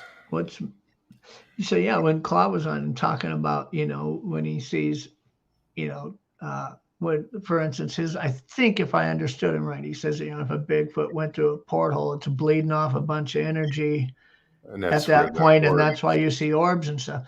Well, you know, in the same aspect, there's a lot of people who see Bigfoot without any orbs around it, and there's a lot of people who see orbs and there's never a Bigfoot around when they see him. So, you know, I don't know. As a researcher, I have to assume that I'm going after a flesh and blood creature, and I believe that orbs are a real phenomena. I believe UFOs are a real phenomena. I believe almost every avenue of the paranormal is a real phenomena. But how Sasquatch relates to those things, until I have proof in my research that shows it, until I see Bigfoot fart out an orb, I can't tell that they're related to each other. Sure. You know, so. What's up, Pammy? Pammy's my sister. Well, that's who should come on, tell us all the freaking stories about you growing up and all the trouble. And wouldn't that be good? Can I tell, without talking about anything that we talked about? Last night in my after show, I sent Russ a link, Mogs a link, and he popped in, and he didn't have his bandana on. Had his hair all slicked kind of back, and it was in a ponytail. I thought I walked back into college. I thought I was looking at one of my professors or something. I was like, who is this guy? It totally blew me away. Pat and those guys thought the same. Steve was like, who is this guy? Everybody Yeah. gets so used to seeing you with the bandana on, you know. Oh yeah, I like when I first went to the 168, people didn't recognize me. I go to, other places, people don't recognize me. As soon as I put a bandana on, they're like, "Oh, okay." Yep. And it's funny because it used to be this was the only place that I would let my hair down, was on the show. Now it's down a lot of the time. Yeah. Michael Haywood says, "Pammy, we'll pay big for stories on Mogs." Yeah, God help if I ever had my sister show up on my show. Jeez. Yeah, no. The only thing I would be thankful for is that I control the mute button on her microphone because it wouldn't be good. There's just some sense of control. Well, when I grew up, I was a year older than my sister, and I was the kind of guy who could go in and get straight C's without any effort at all. So that's all that I did because I didn't want to put in any effort. My sister got straight A's. I'd go to all the keggers and the parties, and I was just friends with everybody. I didn't really identify with one clique. You know, you had the jocks, the geeks, the art kids, or however you want to classify them. I was friends with all of them. So, I got in a lot of trouble partying and shit in high school. And then my sister, it just seemed like whenever she'd do something wrong, when my parents would talk to her about it, they'd say, well, at least it's not as bad as the time when your brother did this. It's like I blazed the trail so freaking wide that she just, no effort could exist without problems. So What's up, bud? Hey, Muggs, how you doing? Hey, Good, bud. Oh, Jeff, how you doing, buddy? So Jimbo wants the painting behind you, Jeff, or the picture behind you with the guitars. See guitars. Yeah. I should do the show some night in the room with the actual guitars on the wall. Oh, hell yeah. Miss Nada Nada says, "Love man buns, Mogs." No. Those are called douche knots, not man buns. Douche knots. Sorry. Hey, Jeff, I was watching your show last night, and I must have missed part of it. I got up to, I listen and get up and do stuff. And your show was titled, "I Have Evidence, Now What?" What do you suggest for somebody gets evidence? Should I send it to a show or I was joking about that with Steve before we went on air. If you were to go, let's say you walked into an attorney's office who isn't a Bigfoot fan, and you said, I've got a hair sample, or I've got a whatever, a video. I want to send it to somebody to have it analyzed. He'd say, well, who are you going to send it to? And if you said, I'm going to send it to a guy who has a YouTube channel with 20,000 followers or 500 followers, he'd probably say, are you crazy? I mean, you're sending it to somebody who has the opportunity to show it to the world before you're ready to show it to. I wouldn't send it to anybody with a YouTube channel. But that's on the surface. I mean, what we really tried to cover last night was, because there's been a lot of shows done lately. Joe did a show. There's a lot of people talking about evidence and stuff. But it's one thing to learn how to handle it. But what I'd like to see people do is have a action plan in place before they get it that basically, lets them, has a line of conduct they're going to follow that says, if I ever get evidence, I don't have to get wrapped up in the moment and the excitement or all that, or get over, like, I really hope this is real. And then the first natural instinct is I want to show it to people. If you have that action plan in place, you pull out your pocket and it says, step 1, get it vetted. Get it in the hands of somebody like Doug Highcheck or Steve Colzer. Find an audio engineer who can, play it. If it's a vocal recording, play it against known species, and try to get as many endorsements on it as you can from the professional community. I always say there's no experts in the Bigfoot community, but there are experts in the scientific community that analyzes our evidence that we find. And so I'd want to get it at least one or two people to jump on board and either say, I don't think it's what you think it is, or say it looks to be authentic, because you're not walking into the room naked, so to speak, at that time. You know what I mean? Yeah, you're kind of wearing some armor with some guys vetting it, saying, hey, I think what he's got there is legit. So, because it doesn't matter how legit it is or how perfect it is, there will be people in this community who will say you're full of shit. Yeah, I've noticed that. I've noticed that from just watching all your guys' shows. But, so, having started, so having that ability to say, I appreciate your opinion. You don't have to believe me, but Doug Hychek says he believes it's real, or, and you start bringing forth these credentials of who vetted it. It's a lot easier to defend yourself against the resistance you're going to get, because regardless of how good the evidence is, you will get resistance. Oh, I'm sure. But I mean, like I said, I've just started. Me and my wife do it. I kind of figured to help out like Mogs, you, Connor, some of the other Squatch and Cowboy. I figured, hey, if I get some good calls or video or pictures, I figured to send it to you guys, No well, and it doesn't, first of all, it doesn't cost anything. I mean, if you've got what you think is evidence and it's a video or a photograph or a recording or even a casting, and you say, I think this is authentic. If you've got a hell of a good casting and you send Jeff Meldrum pictures of it, he's going to have 100 questions he asks you. Of course, how'd you get it? Where were you? Where were you going when you found it? Things like that. But he ain't going to say for $1,000 you can mail it to me. I mean, you could, if you pass his criteria of the questions he has, he's going to say, I want to see this. Yeah. So, well, I know here recently, last 2-3 months, I've watched some newer shows, and they've been on a while, but I've just found them. Man, it's almost like, man, it's making people afraid to bring anything out. I was like you for a long time.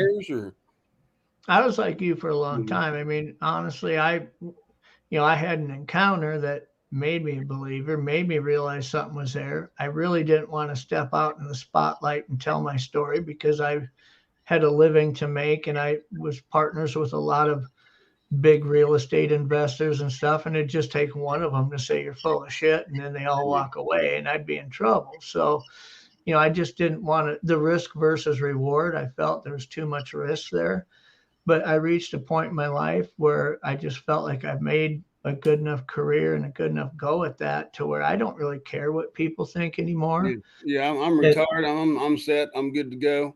And then I kind of moved into an area. I bought property in an area where it had an opportunity to do this. So I started looking at other researchers and collecting encounter stories and searching areas.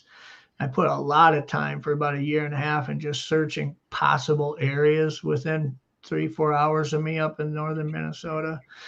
And when I finally kind of got delved into it, I was doing research. I met Doug Hychek. He lives not far from me in Minnesota. So I was able to leverage those resources and get kind of good at what I was doing through his mentorship.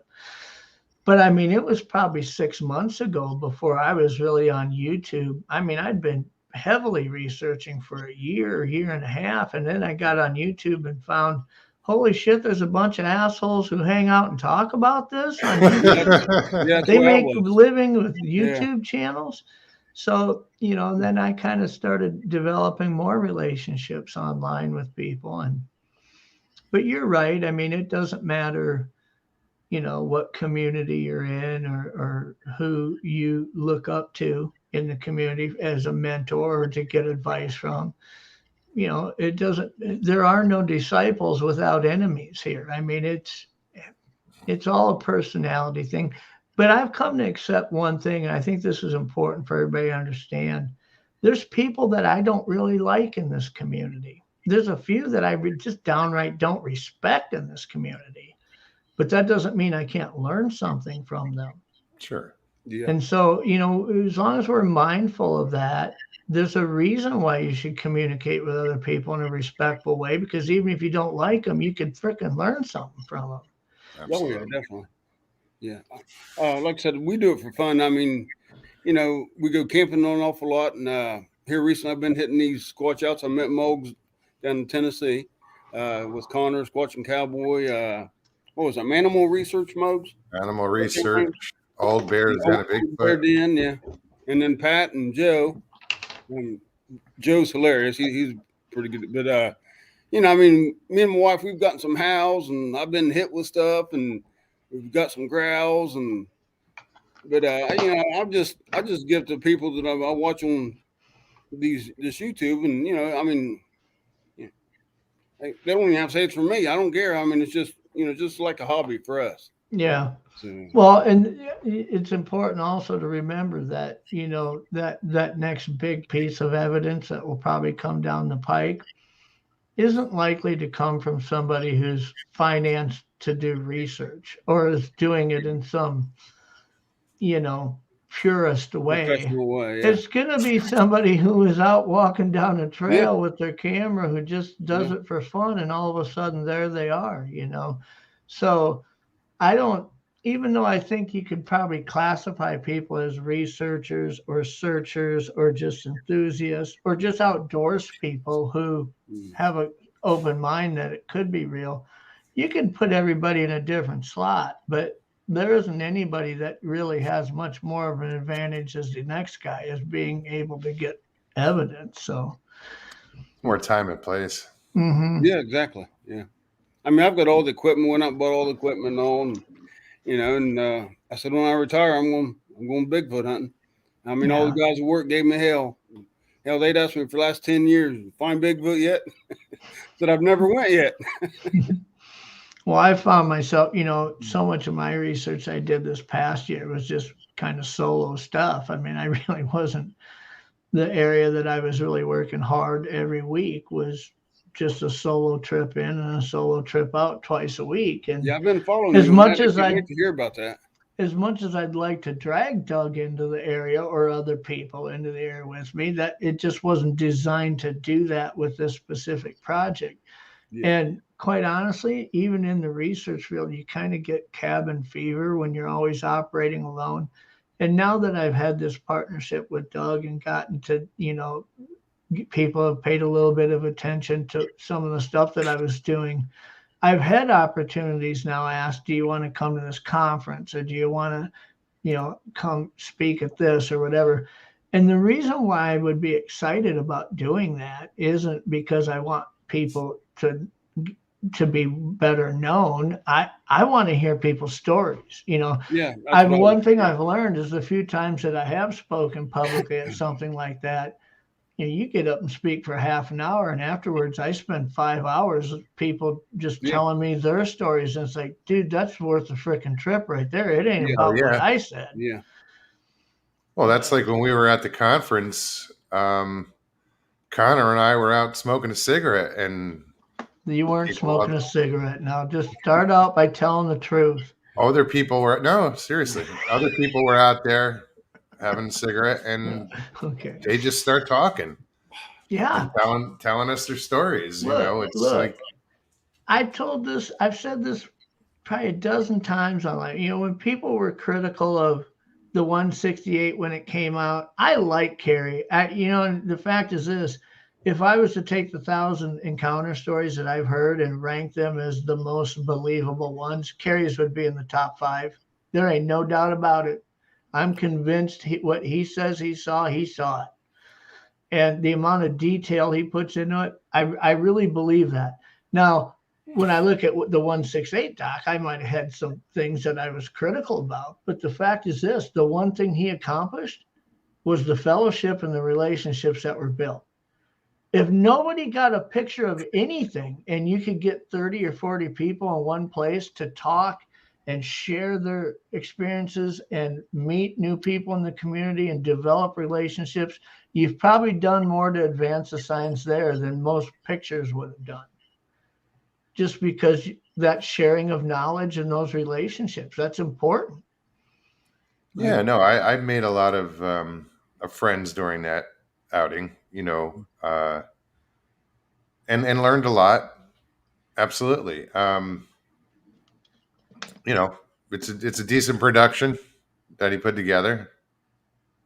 I don't know. Well, look, everybody has something that they want to be critical about with it. The fact is, Kerry's his own worst critic. And I didn't recognize he was even capable of that, but I've heard him on recent shows going back saying, look, I made the mistake. I should have done this different. If next time when we do this, I don't think he realized that, though. I think he was told that. Yeah, that might be, but he's acknowledging it. Well, that's good. I tell, like we talked about last night with Steve, is, sometimes people will intentionally put shit out there that hurts the community because they just tried to exceed a threshold of expectation they felt was placed on them. So they put something out there that's not vetted, or it's not good enough to withstand the criteria it's going to get. And then there's some people who accidentally do that, meaning, I got a picture from somebody and I shared it and said, look at this. And I didn't realize it was fake. So now maybe I hurt the community by doing that. Whether you did it intentionally or by mistake, you still hurt the community. The same damage is done. It's having the ability to walk it back and say, shit, I probably should have did that different. And you're right. Maybe somebody said that to him, or maybe he figured it out on his own. But the fact is, he's not blind to it, I don't think. I think there are things he would do different if he could do it over. I'm not giving him a free pass on how I feel about the pictures or anything like that. I'm just saying, I think he may be the first one in line to say, I should have probably done a couple things different. But you're right, whether that's self-discovery or whether it's just painfully obvious from the feedback, that's two different things. But. Yeah. Well, apparently it's not over. I mean, there's more yet to come, I guess, part two. When I learned to ride a bike, if you were to judge my ability on my first attempt, I would be a very good bike rider for the rest of my life if that's all you're going to use as to judge it on. So I mean, I expect that the second one and the third one he'll actually get better at it. Well, it's not his first rodeo. I mean, he's been doing, he's been putting out the Bigfoot Odyssey videos. For me, it's just the area that he's in. I mean, I guess I'd look at it this way. You've got two different things you can accomplish here. You can either create an outing that people can experience fellowship in, and it's just a great way for people to get together, and they'll go out in the woods at night. But, really the priority is the fellowship, okay? Or you can say, we're all getting together because we're dead serious about getting evidence. And if I was doing that, it's nothing against the state of Florida, but if I was to make a list of 10 places on North America that I'd go and do that at, Florida wouldn't even be on the list. And I know there's people that'll take offense to that, but if you're going to put 20 or 30 people in an area, I want to be in Washington State, Canada, Idaho, some of these places that are so remote that you could spread those people out and be more effective at trying to get evidence than just, hey, this is a convenient spot for everybody to go. But he's putting a lot of stock into Zasky. That's the reason why he's going there. And that's probably the biggest negative feedback I've heard on it. Like, why are you letting him have so much influence on this? I don't know Zasky personally, but that's probably been the most thing that I've heard. I don't know him well enough to make an opinion on that. But if I could list 15 people that said, I don't know why he's following Zasky to Florida. So for whatever that's worth, you could ask Connor and Matt, hey, is Florida a good spot? They're going to tell you, hell yeah, it is. But I don't know if it's the spot I'd try to bring 30 people into to get evidence, But is Muggs froze? He's either froze or he's super stoned right now. Can't put that past him, huh? I tease him lighthearted. Not a bad sin. No, guys. Hey, Jeff, there's a there's a conference in January in Florida. Are you or Mogs going to that? You guys can't I'd see love me? to go to it. I'm not going to it as any form of being a part of the conference, but my intention next year is to try to make it. I'm still going to be pretty heavily involved in research next year, but I'm not going to strap myself to a 37-week-long project that I can't take 3 days away from, And then Mark and Larry on Sawdust Beast and Beast of the Woods, they're having a meet and eat, I think they're calling it. Yeah. March. And then I get wind of all these things on different channels, people talking about they're doing this and doing that. And all I think is, God, that'd be so freaking much fun if I just wasn't nailed here all year, Well, they're I'm kind of doing excited. that meet and eat in March, I believe. Yeah, March Bud. 10th through the 13th. I'm already signed up. That's at LBL, correct? Yeah, well, it's on some private land. They said they're 3 miles from LBL, Mogs. But up in that north, western that area. Tennessee. Yeah. Yep. Right on. Yeah, there's so many places I'd like to go and do this at. I wish.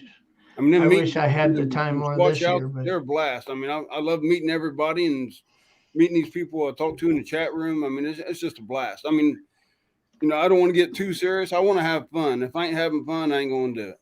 Yeah. I mean, me and my wife, we go out by ourselves and, try to.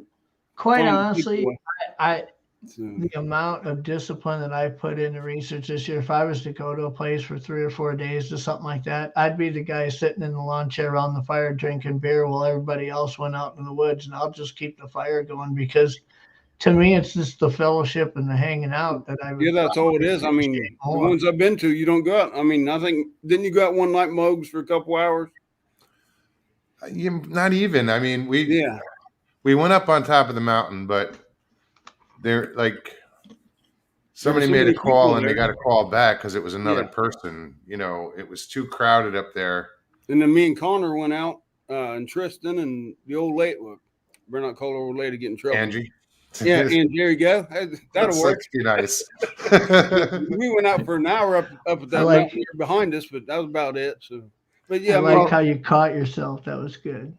Well, Joe, got me, thank goodness. Thanks, buddy. Well, Joe and I, Squatch and Cowboy and his buddy Kenny, we went out up the mountain across the street. Yeah, I've seen that video.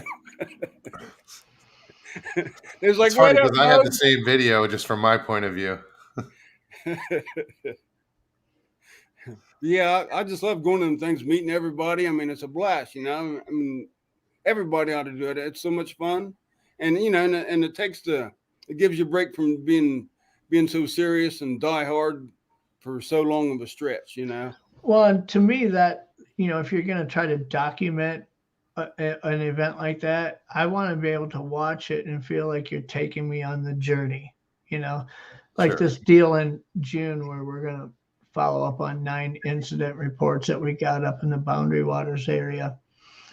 I'm going up there with Doug and Blaine Highcheck, and we're going to probably bring a couple people that are known in our community. We see them in chats just because they've got a skill set that may serve on a team, and I don't want to go in there with 20 people, but it's hard to go in there with less than 10 if you're going to bring a couple good trackers, a couple good photographers or drone operators, a couple people who are really good at reading forest language, that kind of stuff. You can't just go in there with a bunch of 30 people and drink beer every night. I mean, I don't know how effective you'd be, Yeah. So we're trying to put together the team and involve people in the community, but yet it's not really something I can just say, hey, if you can make it up here, come with, But you don't need a bunch of yahoos up there.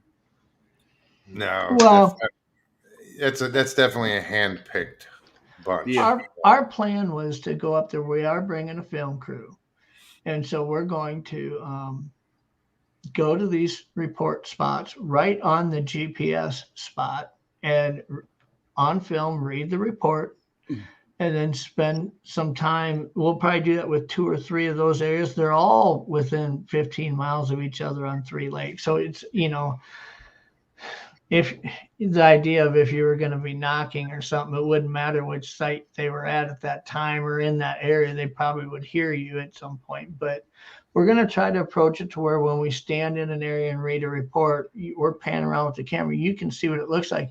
We've even talked about bringing what's called a Matterport system in, which I use in real estate sometimes. It's a tripod with a 4-way camera. And let's say I have a big home that I want to do those virtual walkthrough tours. I grid the home out in 8-foot grids, just lay a grid over the floor plan. And then every square 8 feet, I set the tripod up and I take a 4-way picture at 3 foot tall, and I take one at 6 foot tall. And then I move it over 8 foot and do it again. And in the end, when you go to a website where all that data is hosted, you can take your mouse and walk through the house and look different directions, see all that.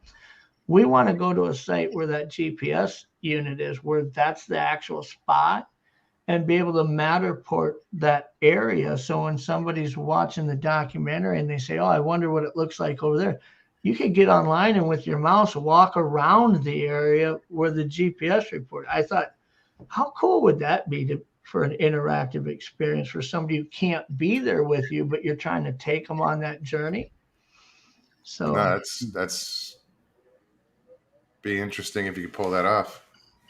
Has anybody ever tried like a dog whistle? I just bought a dog whistle. I bought me a UV spotlight, and then believe it or not, I've got some plexiglass. I figured, you know, you lay that on the trail or where you think a good crossing might be, and you know how the oil, supposedly they have oil on their palms or feet, skin. Yeah. One of the things that I discovered this summer was I don't like using clear plexiglass. And that's, you know, I like 10-inch square pieces. Yeah. Would you recommend glass then? I use black or white, but clear on a real sunny day, you might burn your whole research area down. And I almost learned that the hard way, to be honest. Yeah, I mean, I was just planning on putting it out, you know, like at dusk for overnight. So here's the other thing we'll learn when Darby Orcutt's on my show at the end of December is getting DNA off of plastic or plexiglass isn't easy either. You might get those sebum smears, the skin oil smears, or even prints. But that plexiglass interacts with those skin oils in a negative way. The best thing to do is use glass. Okay. But I wasn't even worried about the DNA. I ain't gonna mess with that. I mean, if you're just looking to see if I can get something to touch it and tell if it touched it, I'd use black plexiglass. Okay. Black plexiglass or glass, you said? Seems to show the best. Glass, the only thing that's good about glass is that, you know, a plastic jar with something in it that they want to get out of it, they grab the jar, versus a glass jar. The glass jar, if you were to want to DNA test the smear samples that they leave on the jar, it's way better. It's almost 100% you'll get a sample off it, whereas a plexiglass piece or a plastic bottle or something is like a 1 in 4 chance of getting a DNA sample off of it. It's just because it doesn't, it reacts with that plastic somehow. Darby will explain how it does. I'm certainly not going to try to because I don't know. But yeah, I've been hearing you guys talk about that. You think they can see the IR and also maybe even possible the UV light. So I got my UV spotlight. One thing most plexiglass does is it filters UV light. So, you know, like if I built a cabinet that had 4 fluorescent black light 4-foot bulbs in it, fluorescent bulbs, and I slid a piece of plexiglass in to protect the bulbs from breaking from something, I could hold something fluorescent colored in front of it and it won't light up. But if I slide the plexiglass out, all of a sudden it lights up because that plexiglass it's filtering the UV out. Same as the lenses in your glasses. When you buy glasses on Zenni Optical or whatever, you can pay the extra couple bucks for the UV coating, and most people do. Well, what you've created there is when if you had UV vision, I could see your lenses coming like 2 flashlights at me in the dark. Yeah, I think you misunderstood me. I'm just planning on laying the plexiglass or glass where I think a crossing might be, using the spotlight to take my thermal in the woods with me. No lights, no other lights at all. Just go in the woods, and maybe it's like hitting a deer with a regular spotlight. Their eyes just light up. Maybe their UV will do that. Well, whatever you're gonna try, it's just scary right now. Whatever you're gonna try, or as you're thinking of trying different things, the thing that I keep in mind all the time is that, in my mind, the weakest chink in its armor is its own curiosity. Okay, so if it sees something that it's curious about, it may interact with it. Okay. If it sees something it's threatened by, it probably won't. If it sees something it's ultra familiar with, that is human scent, or it maybe not, but something that it looks at and is curious about, that's kind of where we started leveraging that, you know. So people say, let's just use this as a hypothetical. I have a flat log that I put marbles on, and the marbles get moved, right? I'd put the marbles on them and lay a piece of plexiglass right over the top of those marbles so it can clear, so that it can still see them. But when it walks up, before it can play with the marbles, it's got to move the plexiglass. Well, it just left a fingerprint on it. Yeah. You know, so, I mean, it might be stuff people are already doing. It's just people say, well, I leave a Snickers bar next to a tree trunk, and, you know, I'll go back and it'll be gone, and it was wrapped.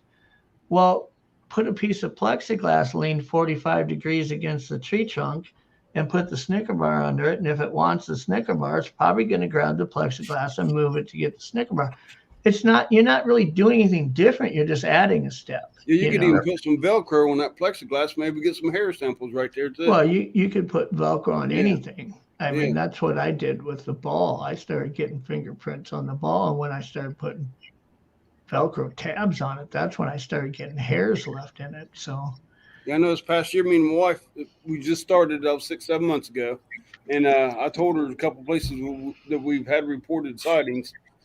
We just acted like we was camping every time we went. We'd go up in the mountains, come back down. I mean, I even acted like I was trimming the trails for 3 hours going up the mountain and back down, and the whole time we was filming behind us, in front of us, and just trying to bring them to us at nighttime. One of the things that I really like doing, and you might have this in your area, so it's something you could try, is if you've got a fence that has like fence posts every 6 feet or whatever, that end post, wherever that fence ends, if there's an opening where something will walk up the fence and then go around where that post is rather than cross the fence.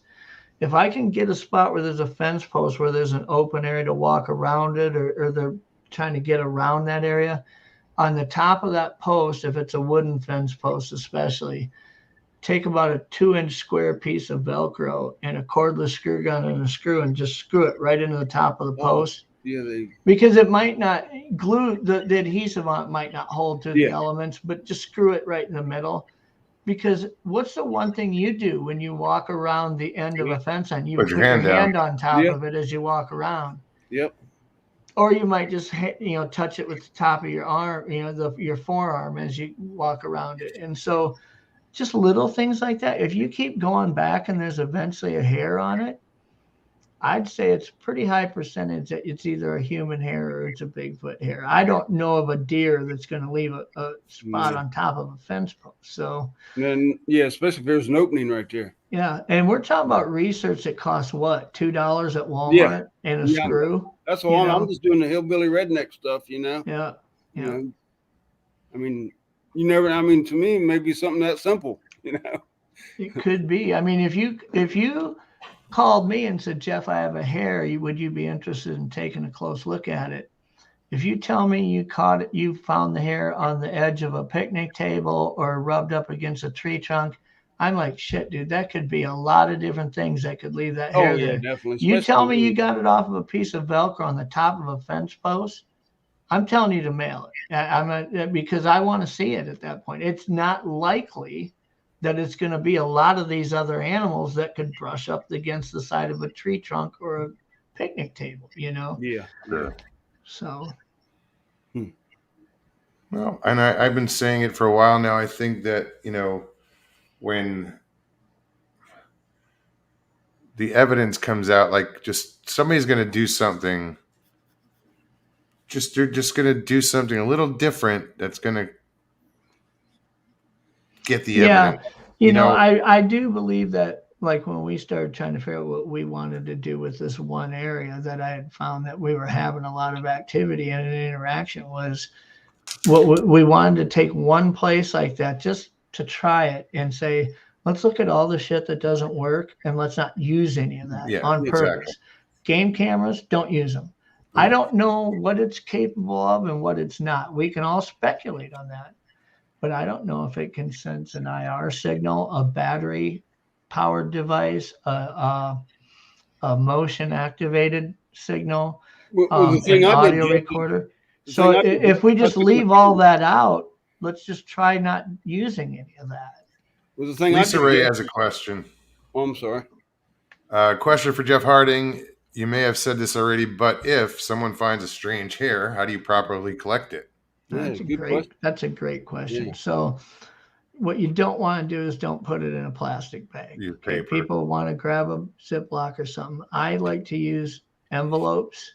Manila envelopes.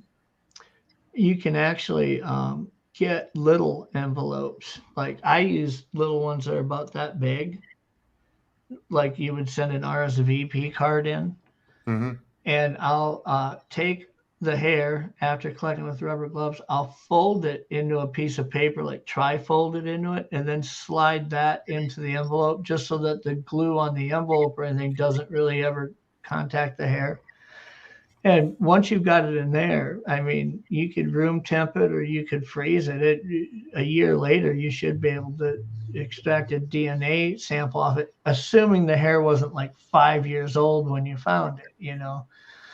And then there's some things that you want to look at as far as the hair itself, and that is, and this is, now this is going to get a little bit into speculation, but I believe that up here north where I am, and let's say north of the Mason-Dixon line, in the colder climates where there is a winter, I believe that these individuals will likely have more follicles per square inch, and they're typically longer hairs. 8 to 10 inch samples will come from up here. They're very limp. They're lack of any medulla core. So like if I take a piece of my hair and hold it out, it might go an inch or two before it droops down. But if I get an 8-inch hair it's actually from a Sasquatch, it's going to droop almost immediately. I mean, there's no structural integrity to it. It's just a wet noodle, okay? And it's very fine, and it looks translucent, even though it may appear in some areas to be whiskey colored or brownish or reddish. You can still see through it, it seems like, because it has that, it's not solid opaque, okay? Now, when we talk about hairs down south, like Tim T and those guys down in Florida, they get samples that are shorter and even darker, and they look thicker. They don't look like they'll droop right away. And there's a reason for that in my mind, and that's that up north, the more follicles per square inch and the longer the hair is, because it's working to insulate your body from the cold. Whereas down south, where it's 100 degrees all the time or more, you need less follicles per square inch to ventilate your body. Mm-hmm. And it would make sense that instead of a bunch of fine hairs, you'd have coarser hairs that maybe stand up a little more. Now, that's a theory. But now when I couple that and look at all these drawings that Larry Batson does when people describe what they've seen in their encounter, most of those descriptions when they're down south, fairly short hair like mine to the head. A lot of them from up north will have they say they see longer hair on the face. That could be a reason for that. You know, it's kind of it kind of supports the theory, but it's not proving anything. Well, getting back to the cameras, I know since I started watching all these shows, everybody says cameras don't work. They can see IR light. I actually used my cameras. I set up 6, but I had them set in a V formation to create a funnel. Yeah. Where if they can see that, then I was wanting to funnel them down this ravine with a creek in it, and then I had some regular camera traps there where I had trip wires for the cameras, and that way the camera wasn't activated unless the wire was pulled.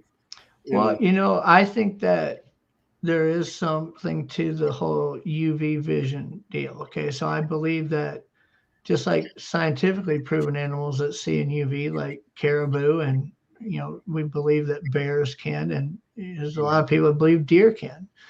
Yeah, there's scientific articles and papers wrote on all these different animals that they've tested different things with, that they determine if this thing can see in UV or not. I think it's likely that Sasquatch kind of sees in UV. I think we probably did at one point. It's just we evolved away from that. Yeah. Okay. We became less nocturnal. We started living indoors. We started, it's just all the things that UV vision would serve. At one point, man needed that, and now man doesn't need that. So we may have evolved away from that trait. I'd have to agree with you. But if it can see in UV, understanding what UV vision looks like, or what it would look like to see in that spectrum, if there's a camera that's camouflaged 100 yards away, it doesn't matter how many branches and how discreet it looks. Me and you can't see it, especially at night. There's no way we can see it. But if you saw in UV and that little lens has a UV coating filter on it, just like your glasses, which every game camera, every video camera, every phone camera has a UV coating on it. If it didn't, you wouldn't get good pictures. They'd be all blurry from the sun. Yeah, sun. And you got to understand, in UV vision from 100 yards away in pitch black, that camera lens would look like a firefly. That's why I bought that UV spotlight. I'm hoping it'll light their eyes up just like that. Yeah. So with that being said, I would, when I use cameras, like game cameras, I use them purposely to divert them different areas. I'll put one on a tree aiming that way, and I'll put one on a tree aiming that way, and I'll leave a 10-foot corridor between them. Now, they don't want to walk in front of them, so I know I've created an area where they're going to walk between them. Now I can place DNA collecting type stuff there to where if they are avoiding that somehow, I've created a pathway to avoid it. Well, that's why I was asking you about plexiglass or glass. I figured I'd put some of that in the fun one I'm making that I'll set up again, and with the tripwire cameras and everything else. But what's your purpose of putting the plexiglass? Me, Mo? Yeah. I want to see the footprint. Instead of a cast, there you go. You you want to get it on the plexiglass. You're trying to get them to step on it. Yeah. Yeah. Like I said, I ain't shining no. Jeff was saying shine it, talking about shine. I wasn't planning on shining it through the plexiglass, my spotlight. No. I don't, I'm not telling you not to do it. I would say try it, because if anything, a lot of things that we do in research, it isn't to prove that something works, it's to prove that it doesn't work. If you can put it out there and you get to where it looks like things are walking around it, but not stepping on it, you've probably supported the theory that they can see in a UV light spectrum, because they're seeing the UV glare off of that plexiglass and avoiding it. Now, does regular glass have UV in it? No, some of it does. Some of it doesn't. Just depends. Like auto glass does. PPG auto glass in car windshields probably does. But the window in your home. Because I'm trying to fine tune or critique my funnel. Trying to get them to come one certain way where I set up all of my stuff. See, you're talking about something that it lives outside 7 days a week, 24 hours a day for decades of its life. And we go out there now and then and think we've got the outdoors figured out. Its whole survival is based on elusivity practiced in the outdoors. So that's why I'm trying to think outside the box. When I pull my kayak up on shore and I'm in a little bit of a rocky area, like river rock, if that makes sense, an inch or two around rocks that it can't leave an imprint on. I've had times where my paddles moved, or a life jacket's got the buckles buckled on it when I didn't have them unbuckled when I walked away from it, and there's nobody around. So, I'm thinking, okay, well, it's somehow brave enough to walk up, or comfortable enough, I should say, to walk up to my kayak. But if I pull that kayak up on sand, it won't do that. Because it knows it's going to leave a print. It knows it's going to leave a print. Absolutely. And it's aware of that. It's aware of the sign that it leaves, I believe. And that's why people say, well, why don't they leave prints on the edge of a river in the mud? Yeah. Because they'll walk a half mile upriver to walk across where it's rocky, just so that they don't. Well, it makes sense. Yeah. Hey Jeff, did you conclude your? I think you said you did conclude your experiment. Yeah. I'm dying to. When's that going to come out? I think you said before. Well, we might talk about it a little bit when Doug's on the air next week. He's coming on my show on the 20th. Can you give us a hint? Is it going to be? I'll tell you this. When I looked at the possibilities of how this thing can conclude, I saw it as an A and B. Either I've created a space that they're comfortable enough that I'm going to catch them with their ass out and get them on film, or I'm not. Did you get your ball back? What happened was neither A or B.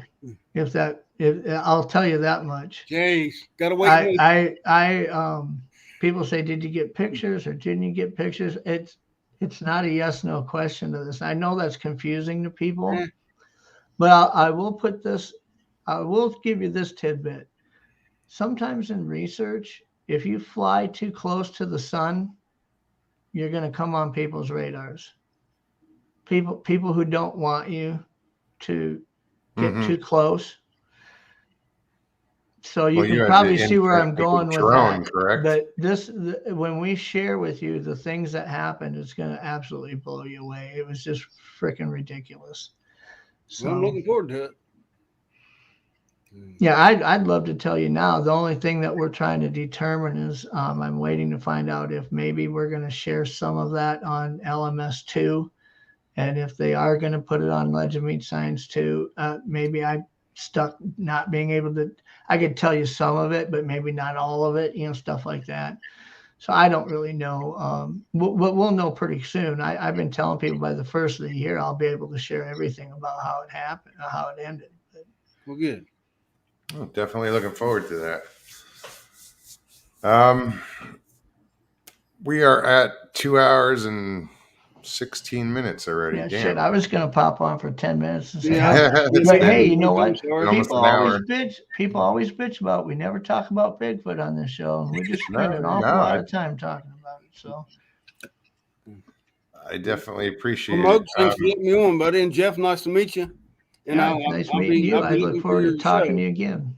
Yeah. Keep thinking out of the box, bud. Keep doing that. That's what it takes. That's what it takes.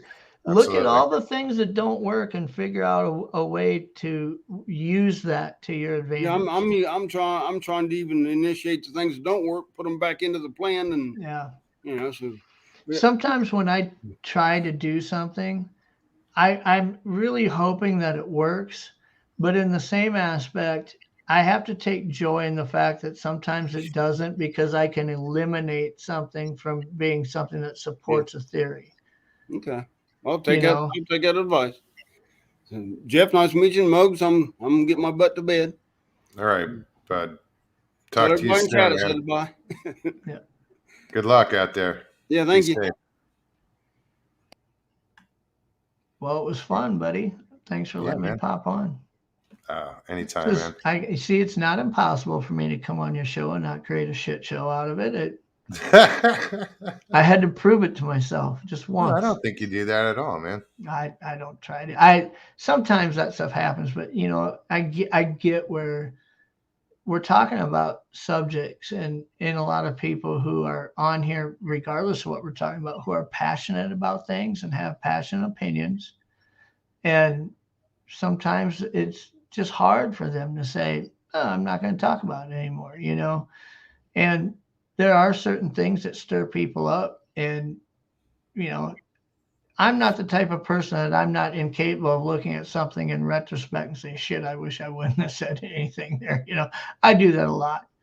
Sure. And I've done that on your show. I'll look at the next day and think, fuck, I didn't really need to go there with that and press that issue. But at the moment, it seemed like the thing to do. So, why regret it? Well, everybody loves a train wreck. Nobody goes to a NASCAR race and leaves happy if nobody wrecked, right? I don't know. I've never been in a NASCAR race. Well, I don't think people go to not see any wrecks. There's nobody wants their favorite guy to wreck, but they don't want to not see one either. So sure. Well, guys, you have a good night, Muggs. I'll let Jeff. you close it out yourself. I appreciate you letting me on.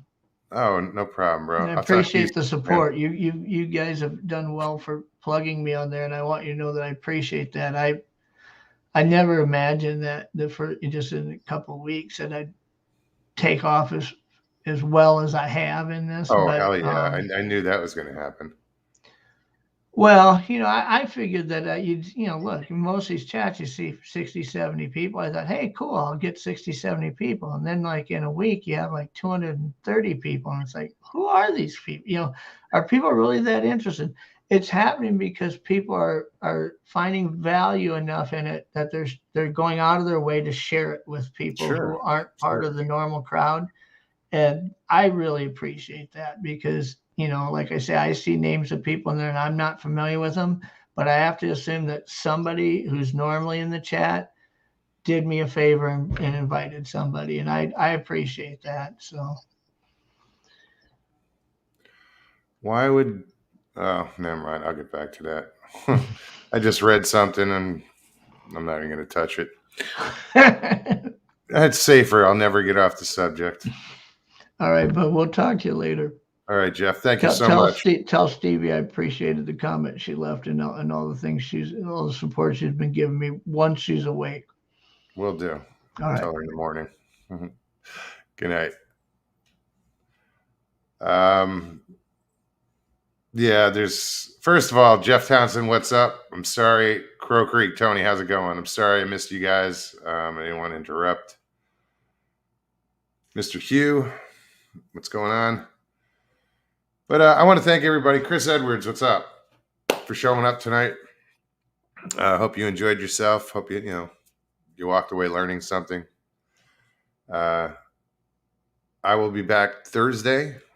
If you guys enjoyed this show tonight, just click that like button below. If you're new and you liked it, subscribe. We'll love to have you aboard. We're pretty cool family here, and that's what we are basically, as a family. Thank you guys for coming on tonight. Jeff, it's always good to hear from you. Tyler, that was cool that you stopped in. I'm also trying to see who else I missed. Eric, what's up? Thanks, Jimbo. Mission complete. Anyway. All right, guys. Somebody asked if I was going to be back in Arizona by Christmas. I don't know. I'd love to, but I don't know.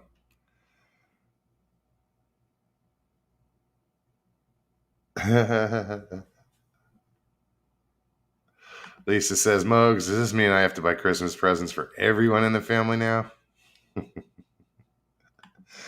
All right, guys, I'm going to get out of here. What do we say? Hit the like button, subscribe, share if you're up for it.